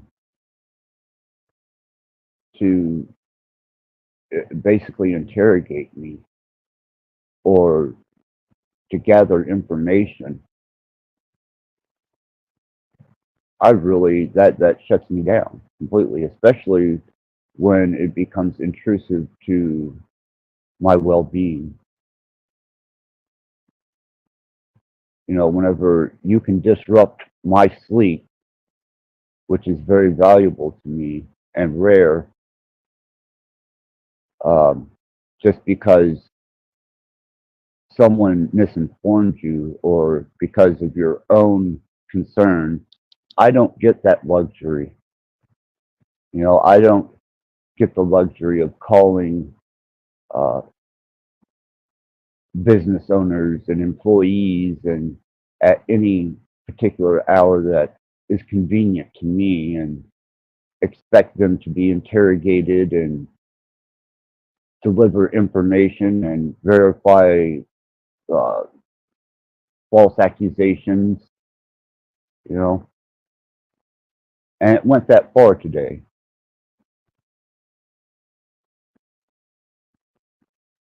And that's why I had to shut everything down.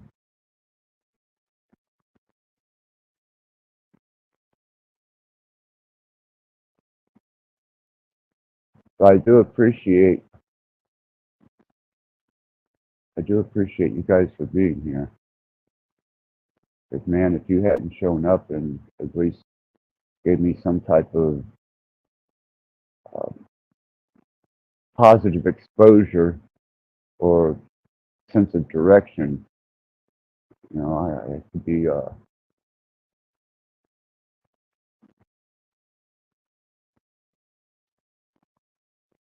I could be in a much worse state. Can't believe that I allowed things to get this close to me. Generally, I'm pretty good about keeping things at a distance.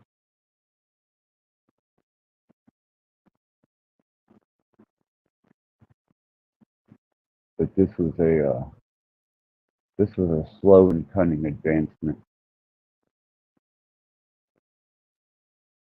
almost kind of like how AI slowly reared its head, or machine learning, however you want to put it, um, algorithms.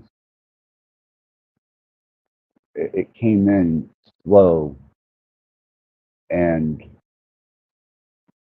it came in almost unnoticed. And while we were happily transmitting information back and forth and sharing files and music and conversation, and we were having our Wild West days on the internet and YouTube and social media platforms, I don't think anybody really knew to what extent uh, we were being used.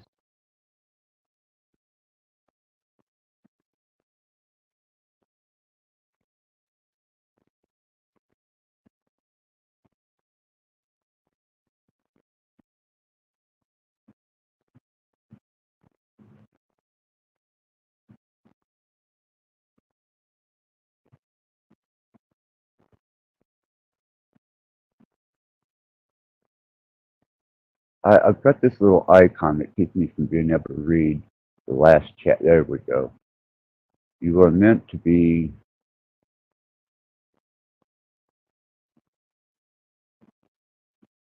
organizing a grand human road for page, if I remember correctly.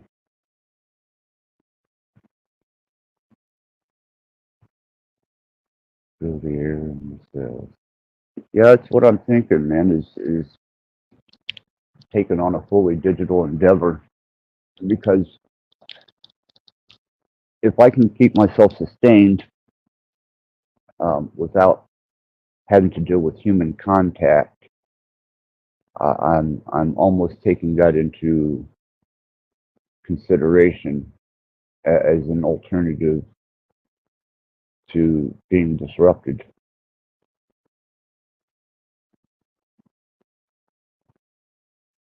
Seems like anytime you open your door to someone and they don't or aren't able to take control of the environment or the circumstances and situation, uh, they put up hostile resistance. And at least with the metaverse, you can always shut it down. But with people beating on your doors, showing up at your house, um, even the threatening nature that it's a benign threatening to them. You know, someone denying you services or something of that nature. You know, it doesn't affect them, and it has no real repercussion on them. But it does whenever you're the person on the other end of that. And I'm almost willing to sacrifice human communication and contact in the waking state and this local environment just for the serenity and peace of knowing that, well, I'm not going to have to deal with anybody else's bullshit. Might as well just build up my technologies and go back into my endeavors and play with frequencies and potentials and music and whatever else I may endeavor in.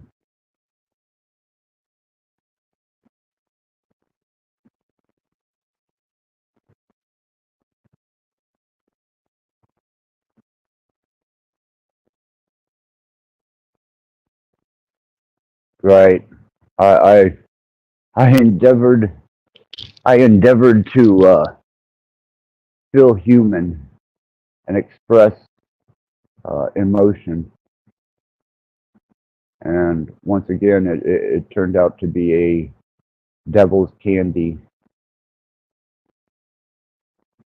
It was a party that uh, I wound up getting intoxicated in, as a metaphor, and woke up with a nasty hangover and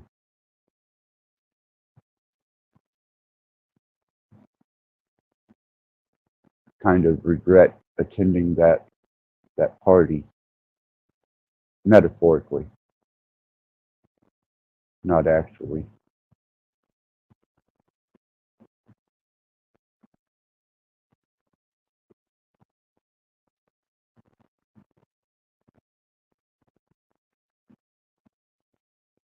So I don't know, maybe isolation.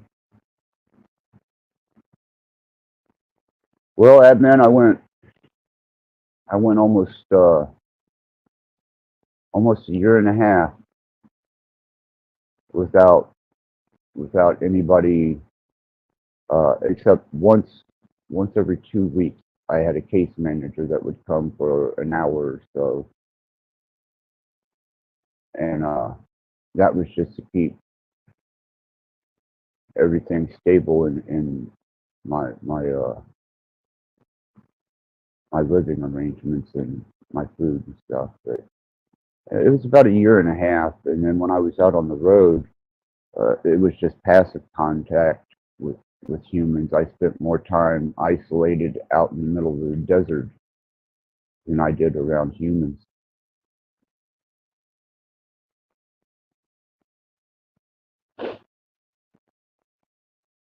You know, I was, and I still, and still really long for those days where I could have the health to get back in a vehicle and return to the open road and be able to endeavor into the deepest parts of the desert and away from all the noise and the chaos of frequencies and people, and it's a very peaceful place.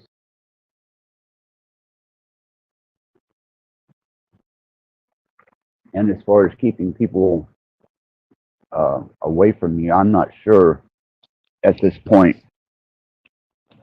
how long I would be able to keep them at bay. I mean, I do have to survive somehow, and that requires some interaction with humans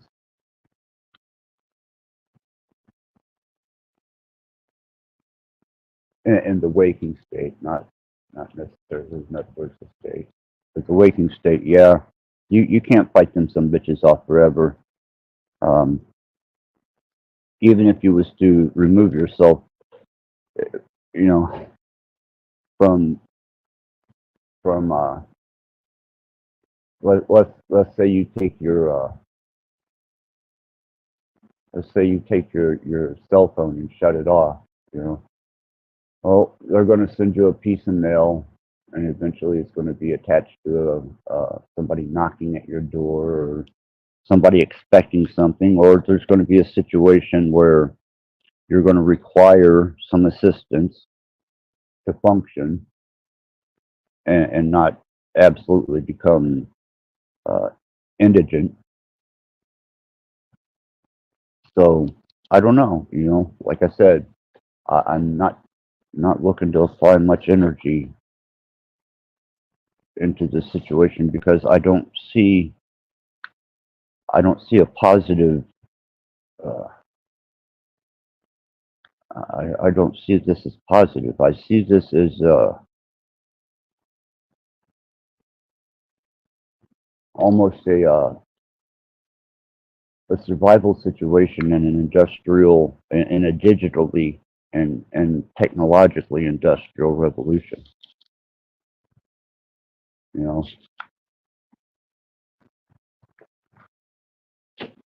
retaining some type of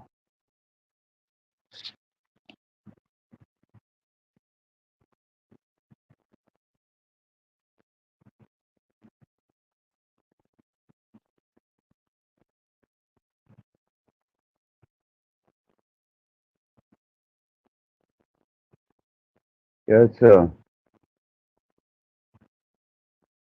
it's hard to keep them away, man. Somebody always wants something, no matter how far removed you are. And if you make any kind of noise whatsoever, they're there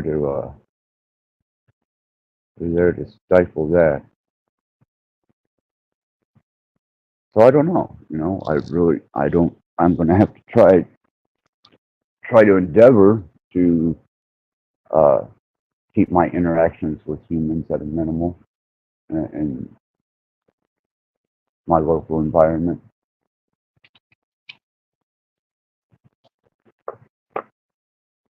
I'd like to think that uh, maybe being on the metaverse and sharing with other people on a more selective basis might be beneficial to my well-being and state of mind at this point in time. Because I worked really hard to achieve an inner peace, and I worked really hard to understand my mode of operation, my even the indignant side of me. I learned to kind of understand the nature of it, and understand that, you know, that there is that side of me. You know, most people would rather lie about it and buried under a facade of masks and layers, but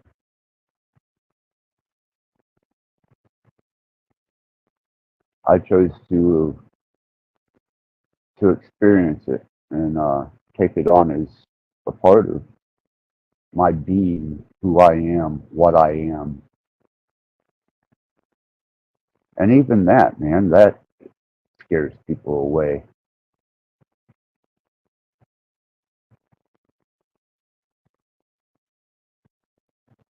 I updated my trademark. I can't see this damn little. I got to figure out how to remove this little heart icon thing that blocks part of my chat.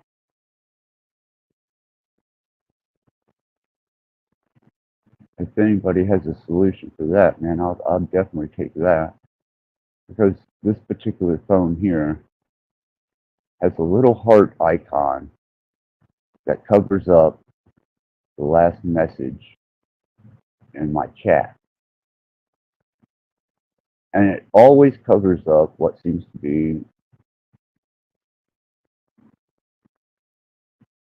there we go.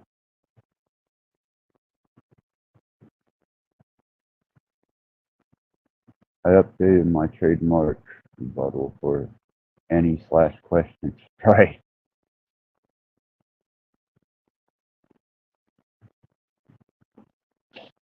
I know a nice lady called Peggy. She's probably from somewhere far from you.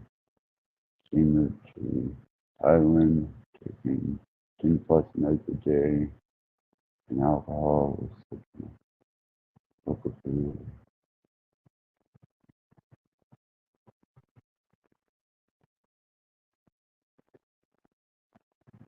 Clean over 10 years. Yeah,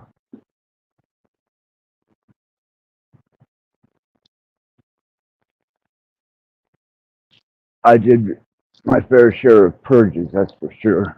And I'm probably going to wind up having to purge again just because of circumstance and situation. But about a week, maybe a week,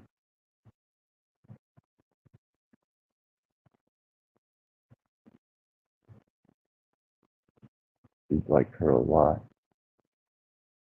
Could be a positive influence.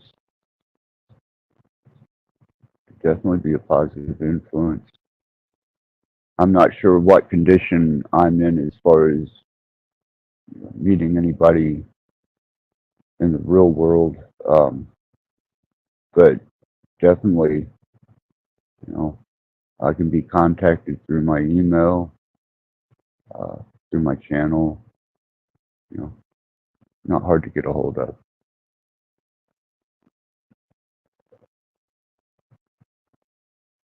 10 plus meds a day, and alcohol was 6 months ago. Wow.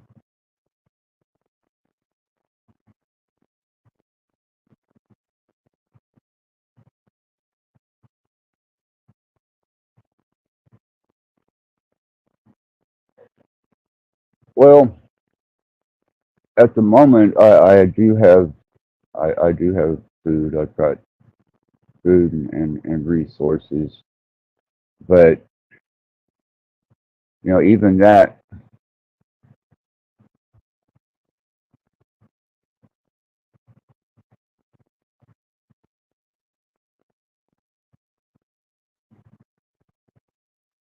matchmaking.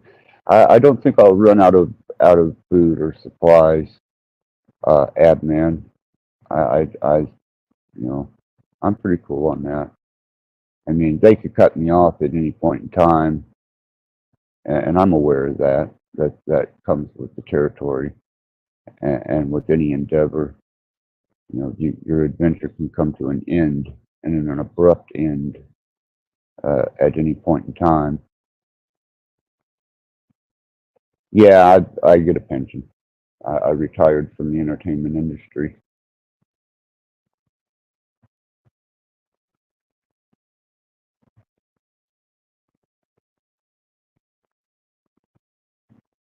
Matchmaking. Cool. Yeah, I get finances. No.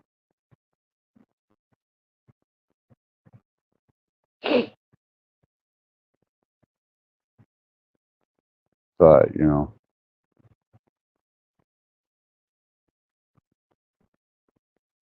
right?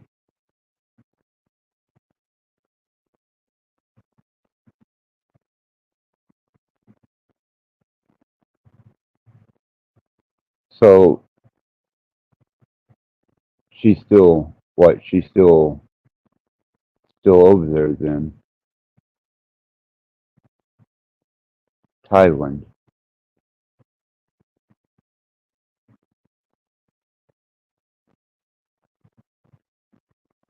So I don't know what the currency exchange is, or whether you could even, or whether I could even uh, endeavor such a trek without opposition. I don't know. I'm open to all possibilities. You know, I'm not going to limit anything, but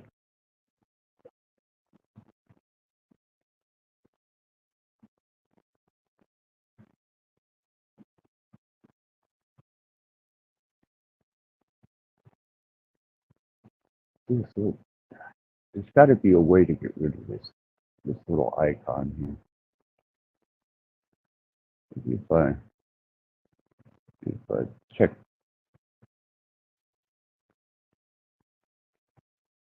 No, I don't know, man. None of my other devices have this particular aggravation, but the one that I try and read chat on, which is a larger device, has this nasty little icon. I suppose it's going to torment me until I make it an endeavor. Ah, she's been there since I saw her. You that. She loves it. I imagine so, man. You know, Thailand, beautiful culture. Um, their integrity is definitely a lot more enduring than Western culture. That's for sure.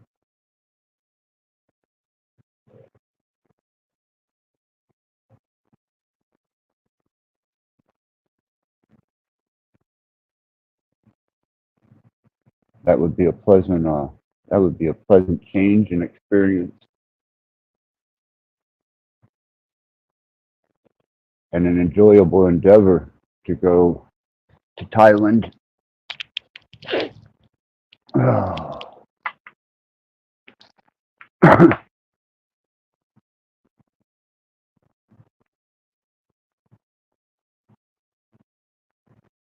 Fools into the last word. I've got the last word on that.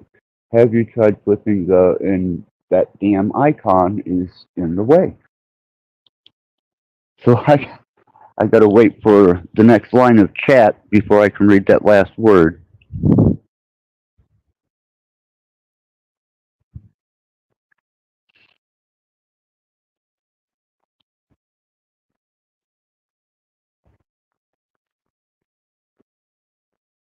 There we go. Have you tried flipping your phone? Yeah, but when it's oblong like that, it makes the chat even harder to read.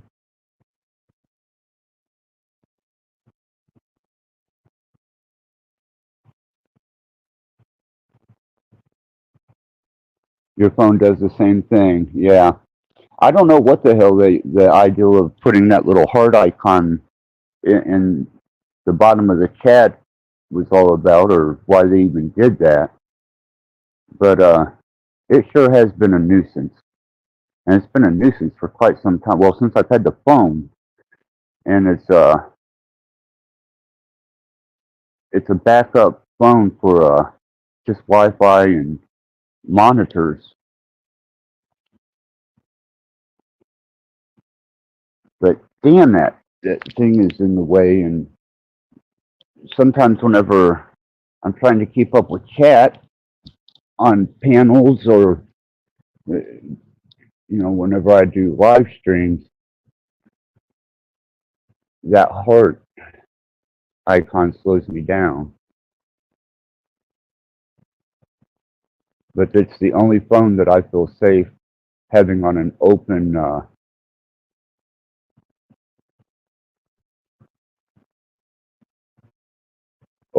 reception.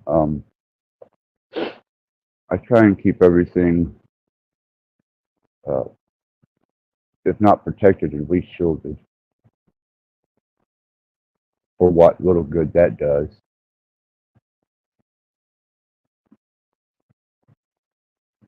Before I took on this last human experience, I was getting pretty close to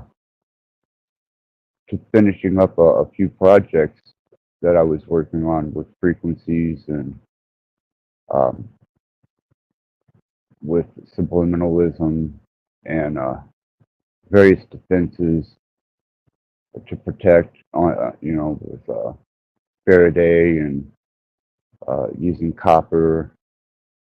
And I was working with Max on that too for a while, and then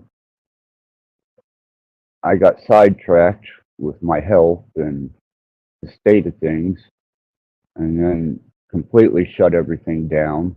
Um, Once I started getting monitored really close, and I shut it all down.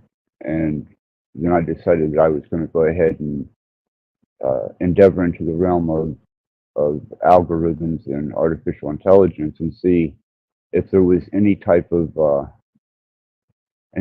advantage that I could find that I could give people as a protective uh, defense, or even something that would keep them from being subjected to the implications of machine learning algorithms and AI. And that's probably an endeavor I should get my ass back on and continue down that path and that road. But I guess it goes to show that I'm still human somewhere in me, as much as I despise the fact. And as hard as it is for me to endeavor, I am still human. That's for damn sure.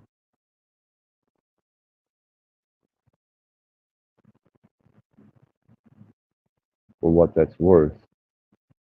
But even whenever I was approaching what I did with AI and with algorithms and machine learning, is the best defense and the best offense was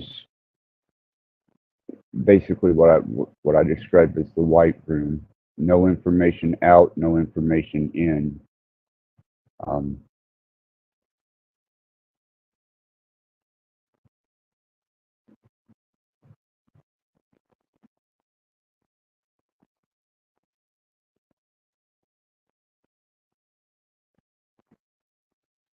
Message reflected. I didn't catch that. No.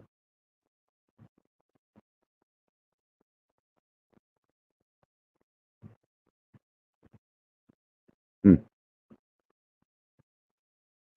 But anyhow, the only true defense that I found against it was by not applying any type of information to it. Um, no matter how powerful the processor is, and no matter how big the server farm is, if there's no information being put into it, then it has nothing to react on.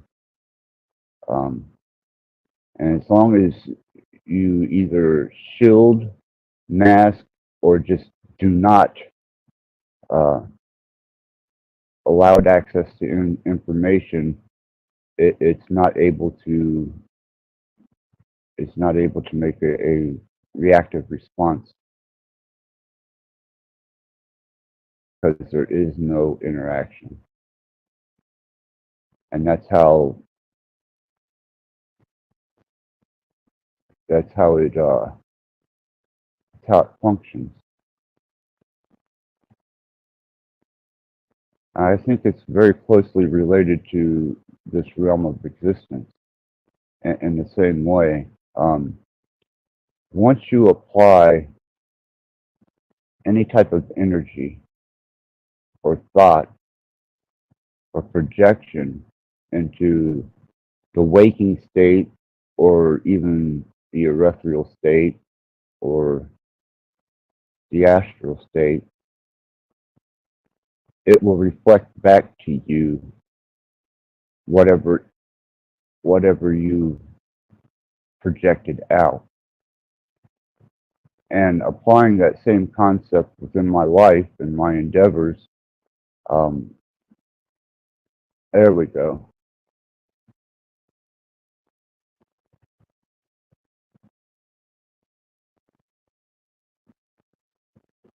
Yeah, absolutely, man. I appreciate that. No, that's let me write that down real quick so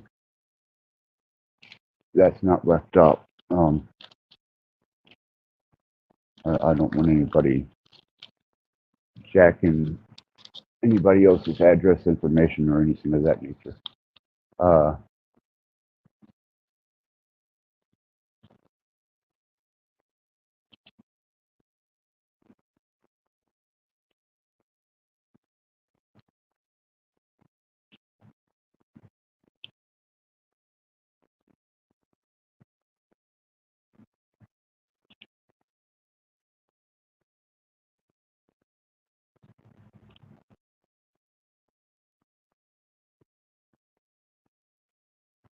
okay, I got it. No, thank you very much.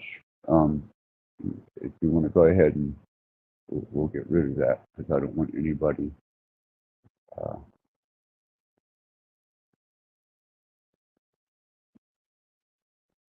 I don't want anybody utilizing it. Thank you very much. Yeah, I don't want anybody getting a hold of anybody else's information that way. Thank you. Thank you.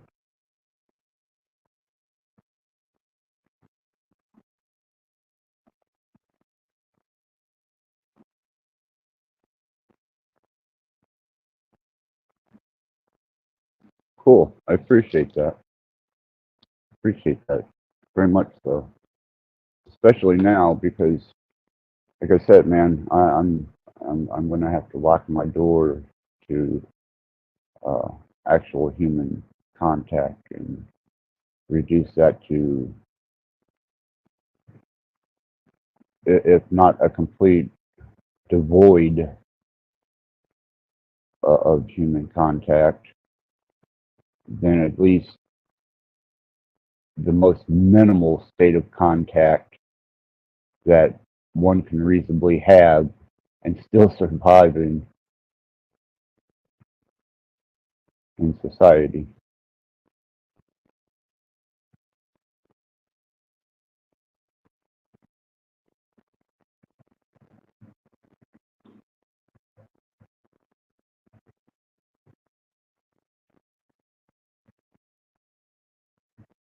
Yeah.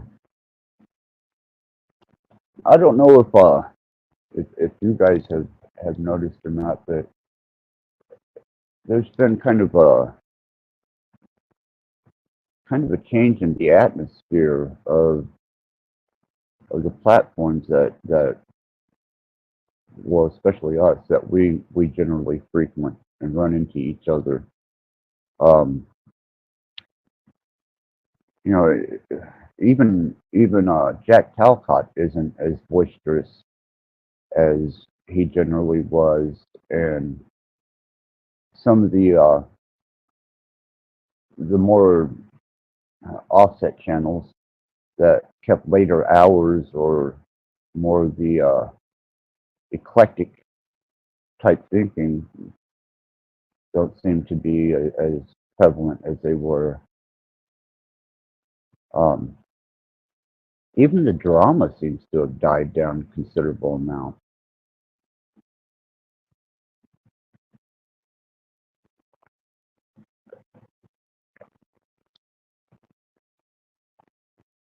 Which isn't a bad thing, you know.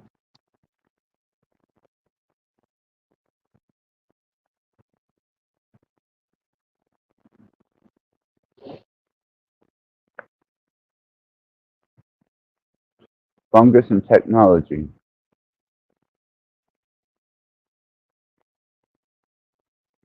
Pen pal or a tour guide, if you were lucky. Thank you. Either one would be nice. Either one would be wonderful. Because I know today, man, if it wasn't for Fools and Tools, you know, communicating with me, and it was during the heat of this exchange of them trying to pry information out of me that I was communicating with Fools and Tools.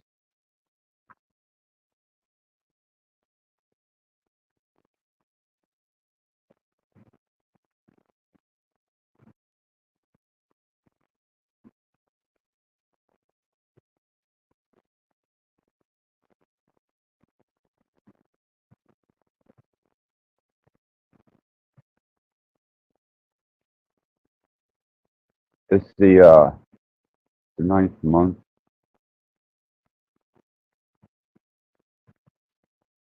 It's the ninth month. So I wonder if that's development of active technology is actually better than AI aspect. That's good for us. It'd be more organic. That'd be a lot more natural, and I think that there's already a system in place organically that could function in that nature. Um, it would seem that it would be much more beneficial, and they do integrate organics into processors now.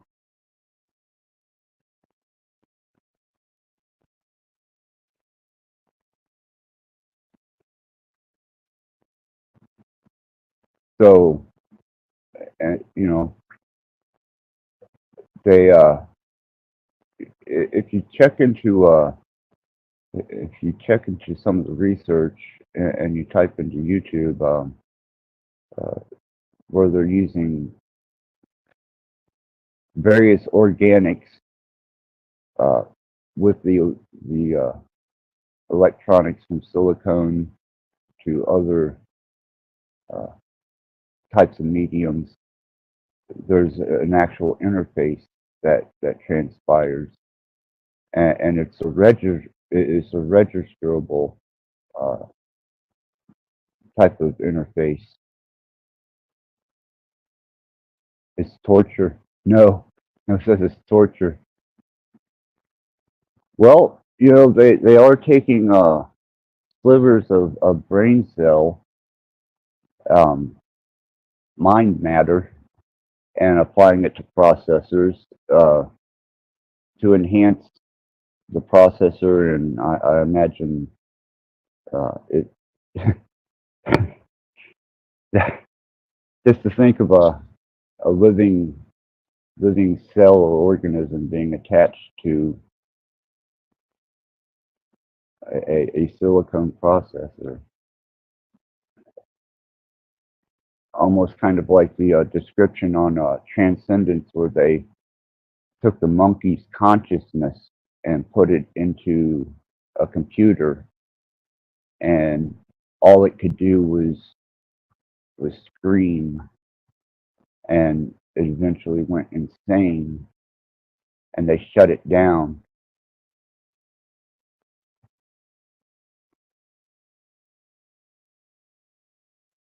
No, they're not. Nothing that resembles a true God. No, not that way. That's still, they're still confined to this realm and to the laws that are in place in this realm. And when you start competing with those laws as a persistent against the constant, um, there's always going to be a rubber band effect.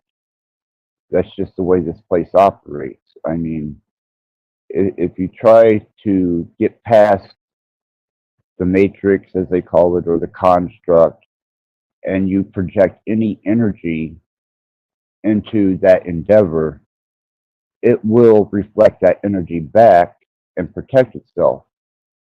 Um, it's a kind of a masking, a layer of masking that it uses in reflective energy. And when you don't apply any energy to it, and you just become in a state of observation, whether it be internally retroflective or externally, you can get a glimpse to a degree that your sensory perception will allow. So you have to reserve any type of influence, any type of suggested energy, any type of thought, and it starts to reveal itself in that state, but only within the realm of what you're able to perceive, which is why I took down safety protocols uh, as as I did, is because the more that I took down, the more I was able to see. And the, the the broader I allowed myself to go, the wider the spectrum became when I would reach that stillness and start to see it without any type of projected imagery or energy. And it would reveal itself for the state that I could actually kind of understand the language. But the minute you apply any type of thought or any type of energy, it's going to reflect it right back, and it's going to disguise itself, and it's just another layer that masks over this perceived state of existence. If you can understand, or if you got the gist of that. But that's the advantage of removing safety protocols from your mind, and removing all the taboos and all the stigmatas and superstitions and indoctrinations. Is you can develop a sense of a clean slate without yeah, quantum chaos and speed coding with as any zombie tech. Yeah, well, that's why I said I don't think that we were given a chance um, to reach any plateau or anywhere close to the zenith of what we're capable of as a species before we were interrupted with technology and industrial revolutions. I think in the natural state, we had a type of harmonious resonance that allowed our consciousness to be more aware of the environment we were actually existing in. And I think it was much more functional. And then the minute we started applying technology to it, all the way even back to, you know, the the development of small societies, and we started handing ourselves over to adverse thinking. And I think that adverse thinking stifled our ability to achieve what we are capable of being.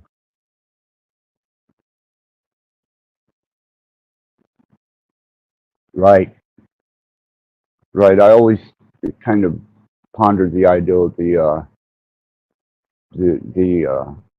library in Alexandria, or some of the halls of records that are spoke of, and I think, man, if I could decipher the languages that they were written in and get some type of understanding or insight, I imagine that all of this would make a lot more sense as an endeavor. But from where I'm at now and what I'm seeing and what I'm looking at, almost seems like other than just for the experience, whether it be observation or interaction, a fruitless endeavor. You know, unless you're doing personal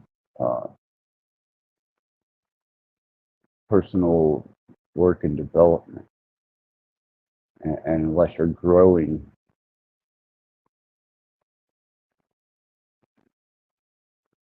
and developing your own consciousness, your own state of being. It just seems very fruitless, and it seems like, they they benefit from it in some manner, probably more so than we do, unless we're self-aware to some degree and kind of shield ourselves from being utilized as a node or a transmitter of information for them, that you become an independent observer and you interact independently as best that you can, and you have some type of understanding of the environment you're working in.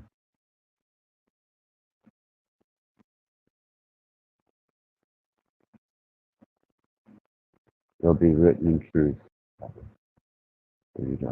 Yeah. Yeah, I almost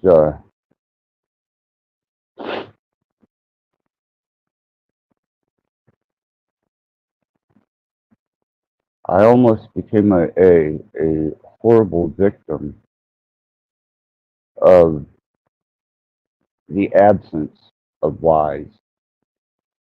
Um, it seems like people develop social skills or even their personalities based off of falsehoods, um, lies, if you will. And when you start removing all that influence from your life, and you start working within the realms of not speculation but factual truth, you kind of lose touch with the falsehood, the lie of things, and you're seeing things pretty much for what they are. And unless you can verify it, it's just a speculation. And you kind of become almost a victim to anyone who can weasel in under the radar. And if they can present you with a lie that seems non-threatening, and you're not used to working with a lot of falsehoods and lying individuals, uh, you become almost vulnerable. It's almost a social skill, it seems. It's been brilliant on common check. They hear the thought of the devices.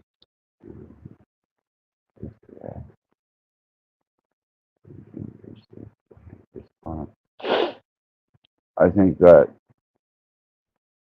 any type of energy is going to be interpretable at some level, uh, some frequency, some vibration. At some level, if it contains any type of even quantized life or potential, it's going to be measurable at some state, and then it's going to be interpretable, which is what they did. They definitely did it to us. Um, I imagine they have a chart with a range and a field of frequencies that could be subjected onto any unwitting person to create any state of panic, joy, um, dismay. I mean, pretty much the same stimulus that we use when dealing with our waking state and environment.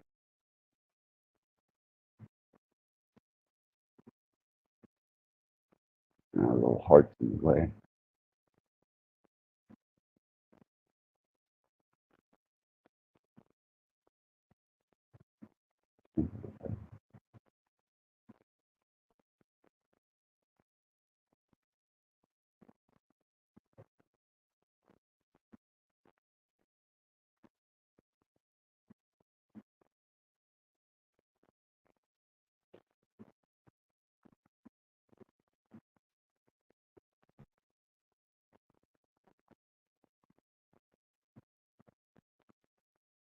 Sorry about that. I was reading the chat here.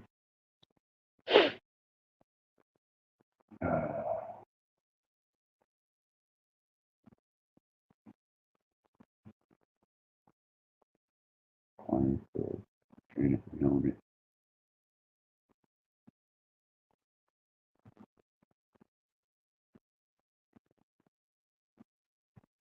Yeah.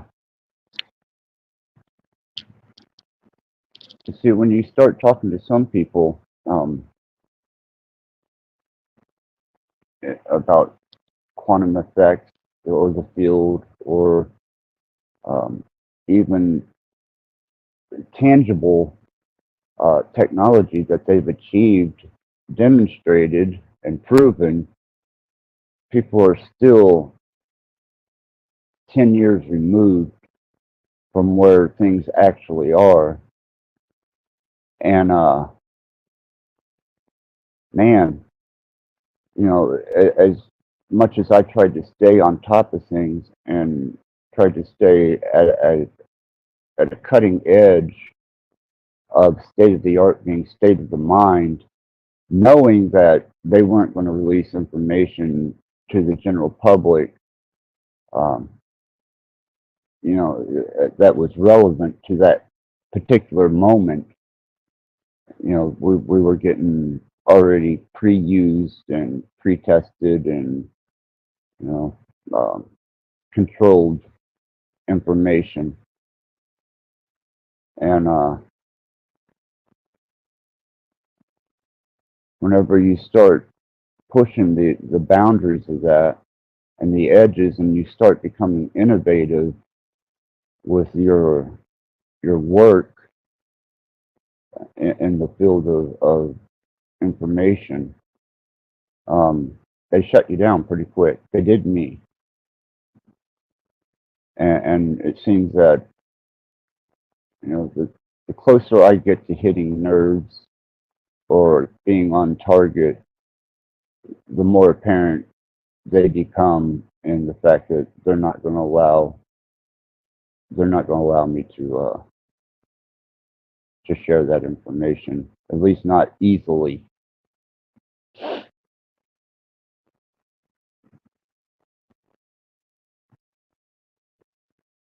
And the more that I see this place as a potential a, a potential, like a prison, man. I mean, you can think freely outside of the body, but you can't leave the body and go places, or you can leave the body and go places the body can't go. And these places aren't tangible to this state of existence. So therefore, transferring anything that would be tangible other than information back and forth uh, is just not. I have yet to discover how to do that. Um, but information that comes in abundance, and it's as vast as infinity. Um,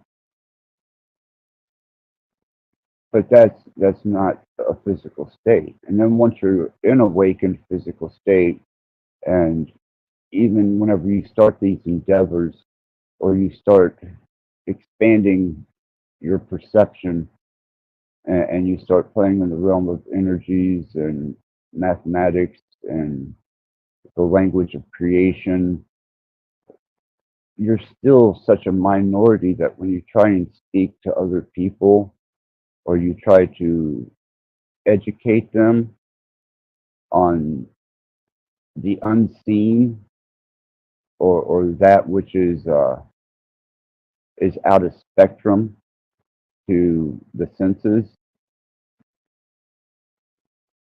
they have a really difficult time grasping it. But yet, they don't see Wi-Fi.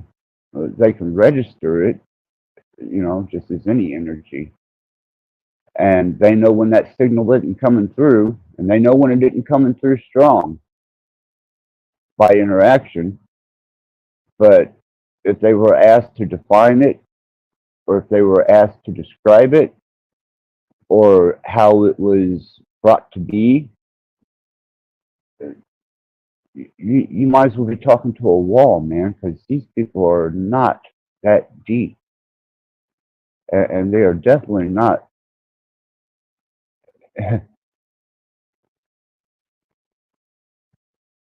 Yeah, well, yeah, it's already too late for them. Yes, no, even if you, yeah, even if you dumb it down and you try to bring it into layman's terms or even the simplest terms, they're still completely lost. And it's not a hard concept. Uh, at least for me, it's not a hard concept. I mean, the implications are infinite, and the implications of what you can do with it, and that type of information has been greatly beneficial to me. But man, as far as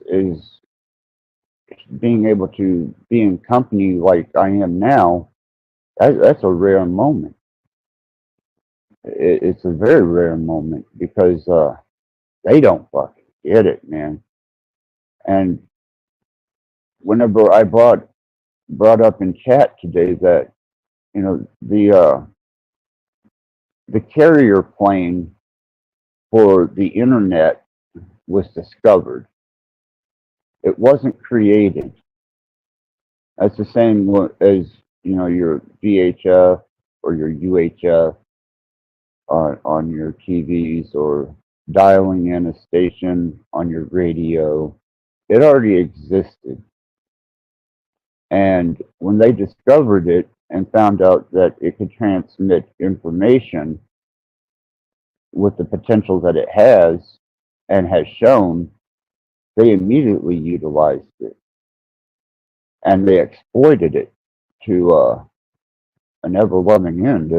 We're doing it right now.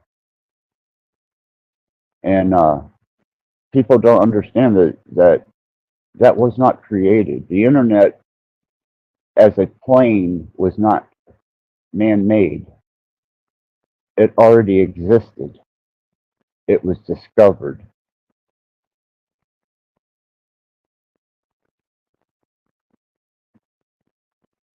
Yeah, the pilot flies the plane so the passengers can rest easy. Well, isn't that the truth?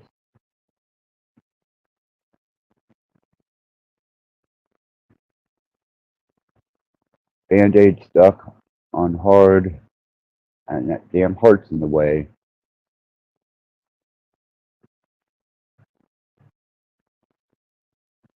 I can't read that. They won't rip it off. I'll wait till the next line. That way I can read that coherently. I'm going to have to find a way to get rid of that little icon. There we go. Band-aid stuck on hard for some. They won't rip it off. Boy, isn't that the truth?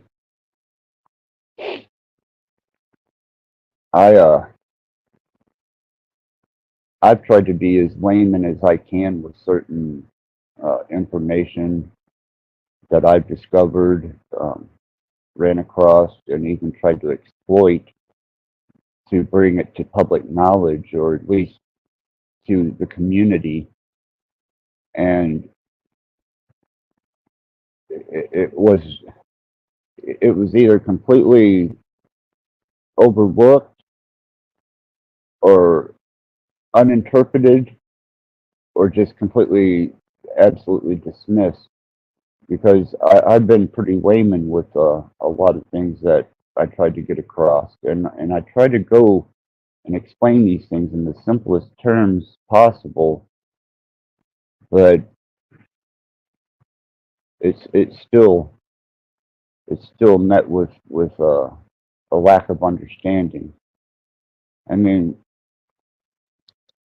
when you start thinking of the implications of the internet being a plane and the level of and type of information that can be transmitted across that plane, has great implications on other potential planes that they may be working with. that we may not even be aware of because it hasn't been brought to our attention, and it's outside of our ability to to perceive. And who knows? You know, they talk about the 5G and the 6G technology, and eventually the holographic technology that has physical interfacing. I mean, what plane are they working with there that they can transmit physical information? You know, the implications of that are extremely disturbing. You know, it's bad enough that people can manipulate and change their resonance to deceive people or to disguise their true nature. But when you're talking about transmitting physical information from one place to another,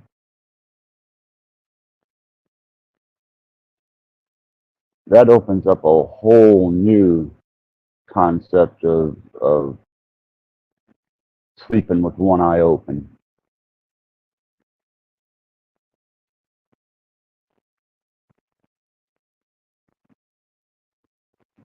Right, which is what I was mentioning about, yeah, it's Vector, it's you know, we are the shadow on the wall, and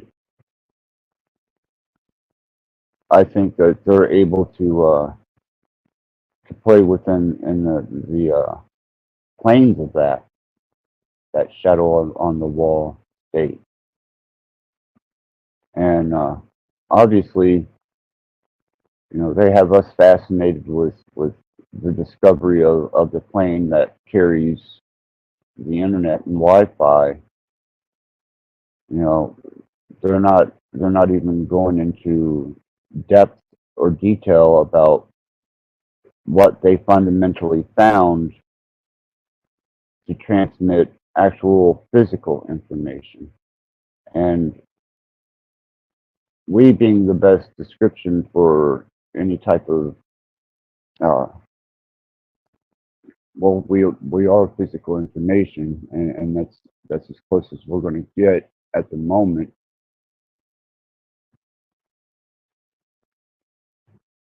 So I don't know, you know.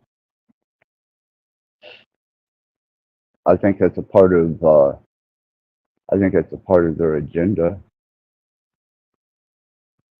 I think that they're withholding certain technologies and certain discoveries within the transferring of information and physical information, tangible information.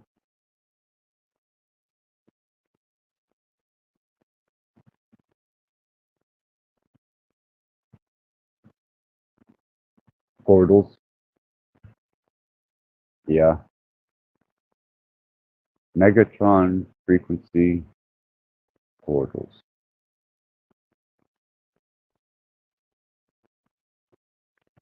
At what, wonder what density you would have to be to utilize. I mean,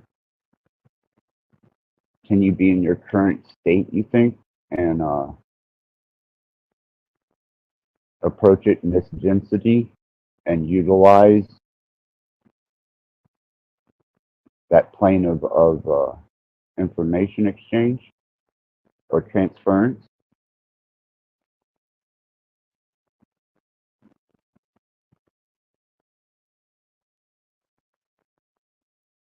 And you could do away with airplanes at that point in time. You wouldn't need a car anymore. Um,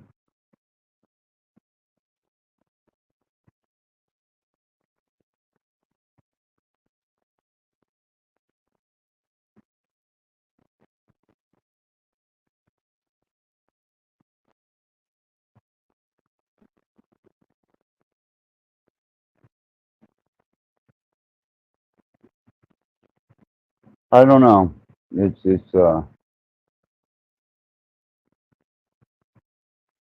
I guess it's going to reveal itself eventually. Probably not in my not in my timeline.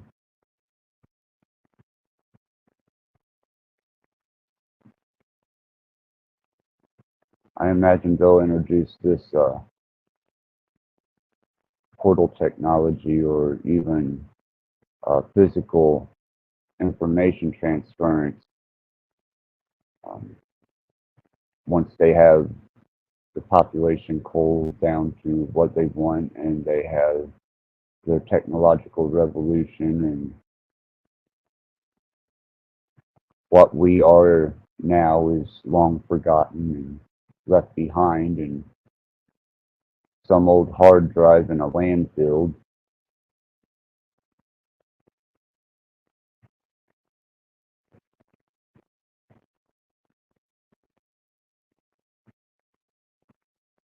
Yeah, yeah,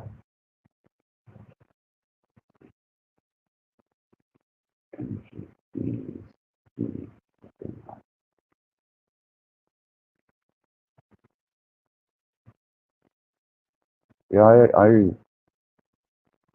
I definitely definitely down with the energy.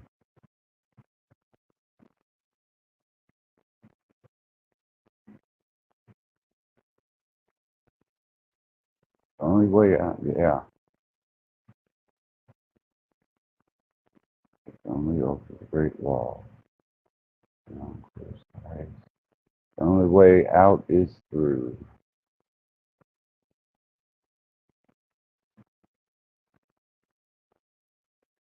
You know, that might be a profound and pathetic answer to my situation and dilemma. The only way out is through.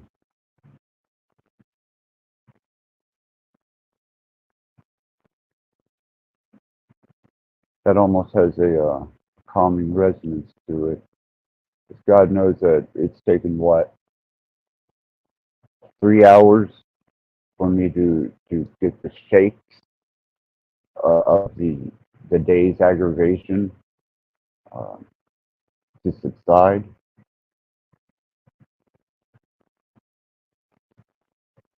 Right, right. It just resonates at the moment. The only way out is through. For some reason, that seems significant to my situation.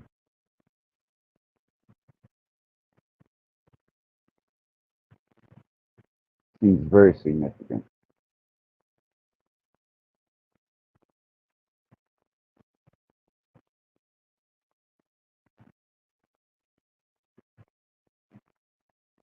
Maybe with the proper uh, perspective on it, I will come to an understanding of why that's so profound at the moment.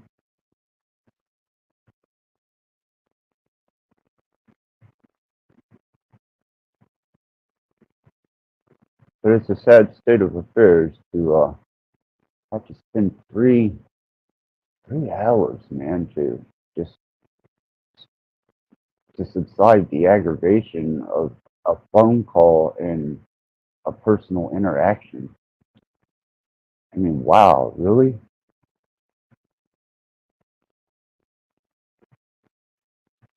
Yeah, it's been a pretty insightful day, that's for sure. Great time and care to cross, absolutely.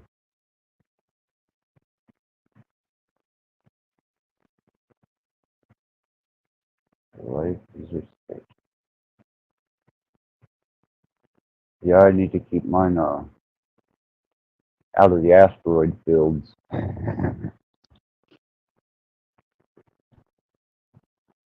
Lest I find myself beaten, battered to the point where I start losing oxygen through the hull. have to confine myself into a little spacesuit and depend on a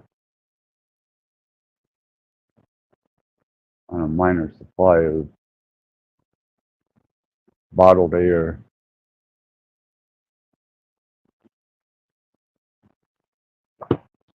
I appreciate you being with me tonight. No, and Fools and Tools and Admin. Like I said, it's and it's best stated. It has been a definitely insightful and trying day, and the level of disruption that I allowed to impose itself on me makes me wonder if there isn't a masochistic side to myself that I haven't discovered yet. Because who in their right mind would allow themselves to be subjected to such low level and animalistic type of behavior and still consider themselves to have a rational mind? My life, my spaceship. Boy, and that's the truth now. Tools and tools. My life, my spaceship.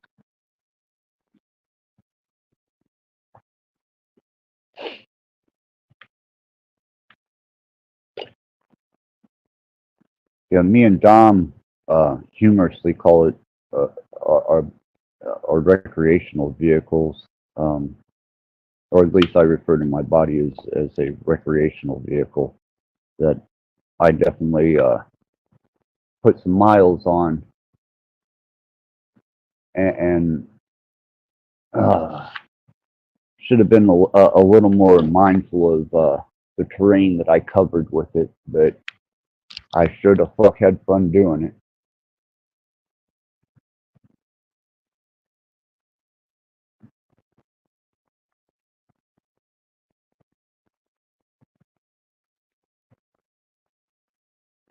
Two 2015.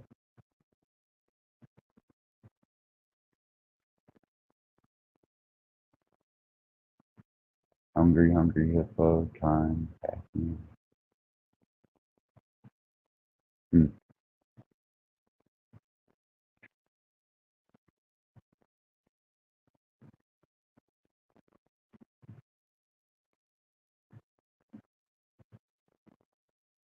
I remember when video games and standalone models uh, originally came to be, and we had arcades, and they would show as many video games in these arcades, and there was so many technicolored lights, and it was dimly lit, and there was such an ambience of techno glow, and it felt almost mystifyingly futuristic. And then that developed to people sitting in their bedrooms for days playing video games on their computers.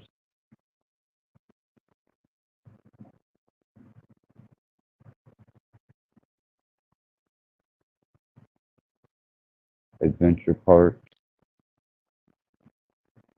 We had a few of those here. Well, actually, when I was younger, I actually got to go to Kings Island, Cedar Point, Rock City, Ruby Falls, um, Opryland. Man, I was able to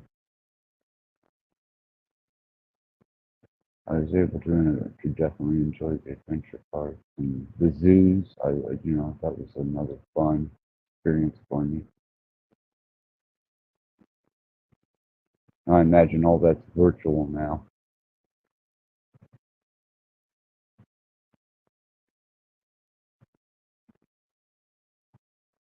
Musical is the adventure part.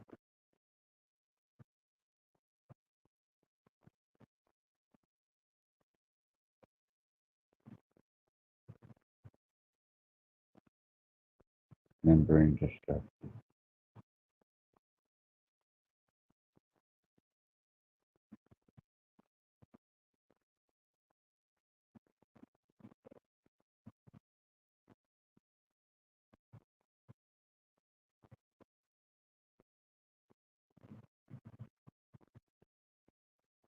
2015.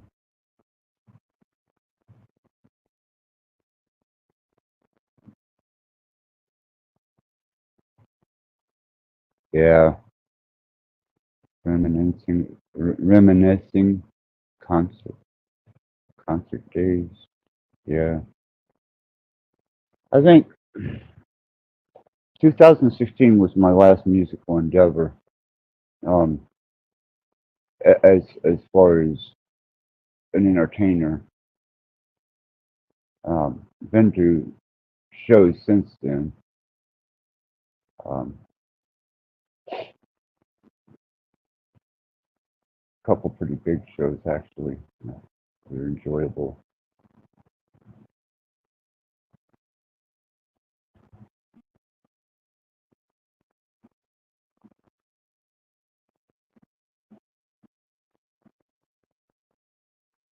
I remember when buying the ticket to go to a concert when I was really young and was able to go to a concert. Man, you'd buy that ticket 2, 3 weeks in advance and you'd have it in your wallet and you'd be sitting on that and you'd be anticipating the day. And man, the day of the show, you were on top of the world, man. And then you get to the show, you'd wait in line, you couldn't wait for the band to take the stage, and then all the energy, all the resonance that was exchanged, and that inspiration that one day maybe I will be on that stage. And to think that at that time, man, that was the pinnacle. That was the next best thing to being on that stage, was being at the concert, being at the show live.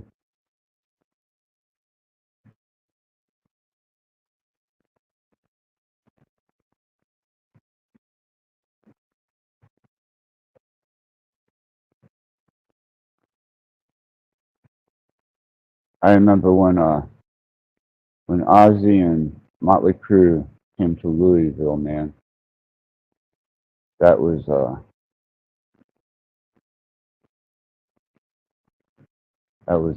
pretty heavy time. Nobody had Ozzy was on at the peak of his solo career, and Motley Crue had just released "Shout at the Devil," and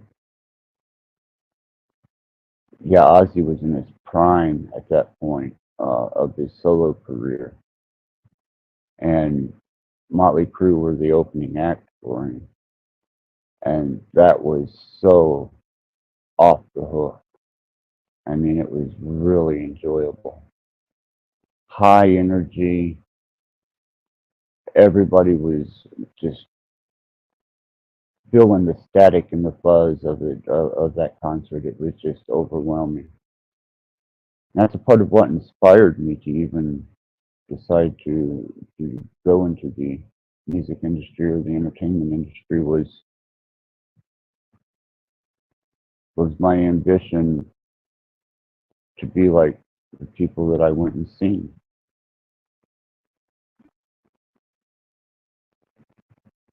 It really inspired the artistic and creative side of me to persevere and contribute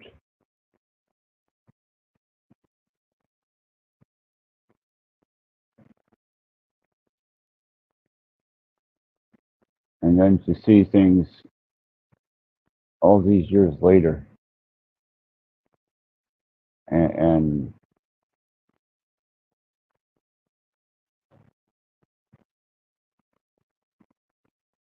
the lack of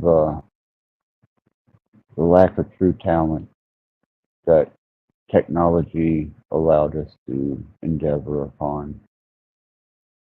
Wow, who would have thought back then that we would be spoon-fed our entertainment through a little black box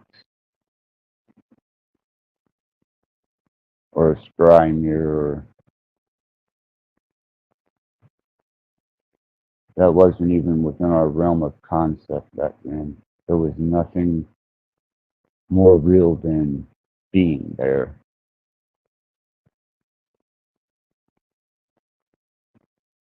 I guess that never really changed for me. That's why I see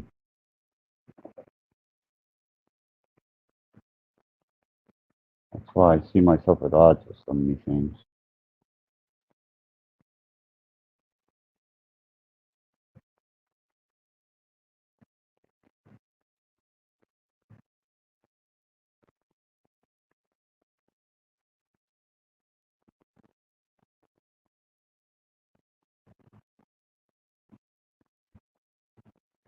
The Paris Review.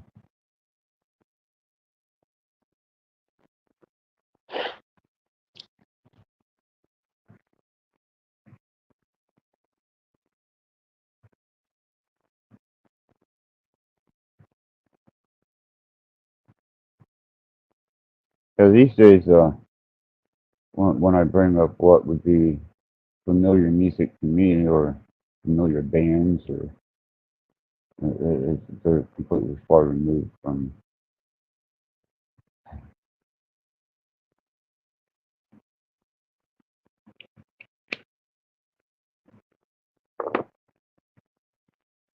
Gen X or Boomer,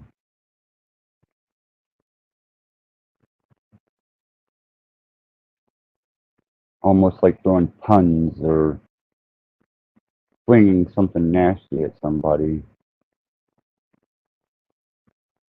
Boomer, Gen Xer.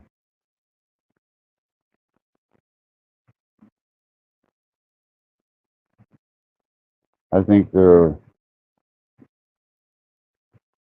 detestable approach to Gen X is because they didn't experience it.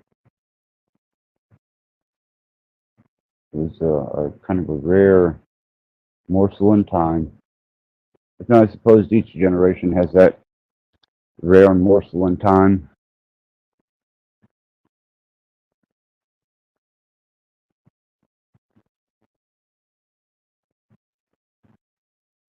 Right?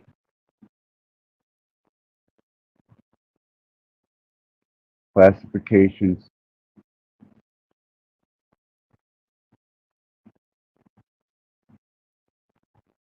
I need them. Yeah, they definitely classified things.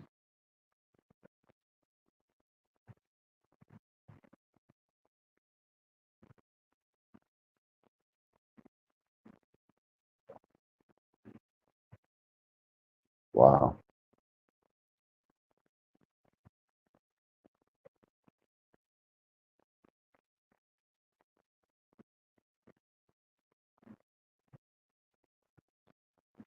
I I'm not shaking and vibrating and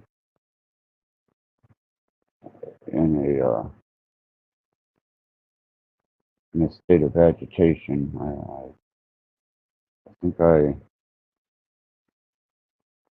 I let out enough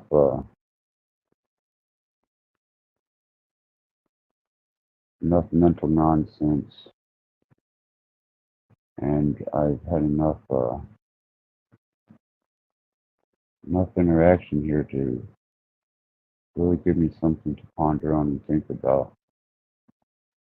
I'm going to try and get some sleep, some reasonable type of sleep, and reflect on this interaction with Fools and Tools and Madman and No. You guys have been absolute friends this evening. You've been treasures beyond belief to my stability.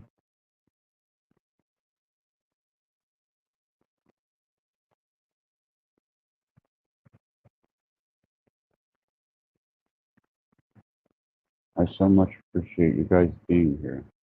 And I'll probably put this stream private, or I don't know that I'll keep it up. Um, More just the experience of being around like-minded and people that are relative to the way I understand things. Thank you guys for being with me tonight. You are appreciated beyond belief.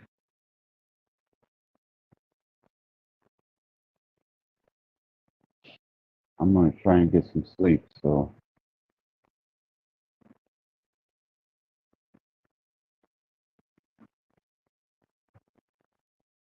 thank you.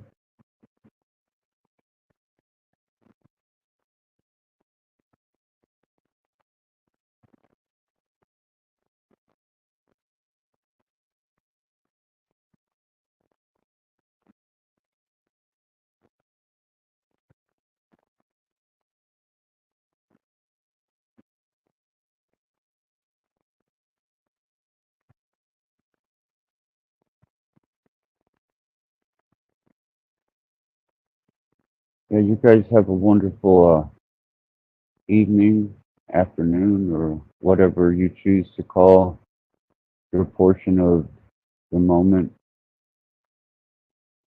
And there's no words I've got, really. Thank you for being with me through this endeavor, and thank you for all the insight and the wisdom that you've offered up.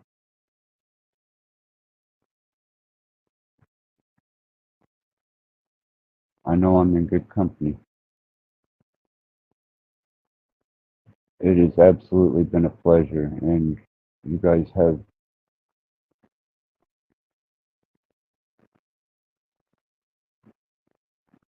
a great now, y'all. That's right.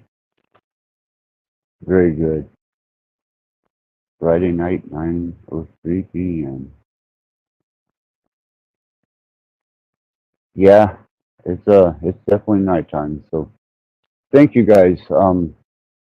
Thank everybody who lurked, participated, and especially the wonderful interaction with the like-minded chat.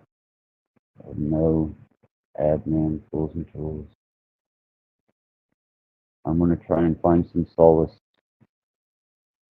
Access out.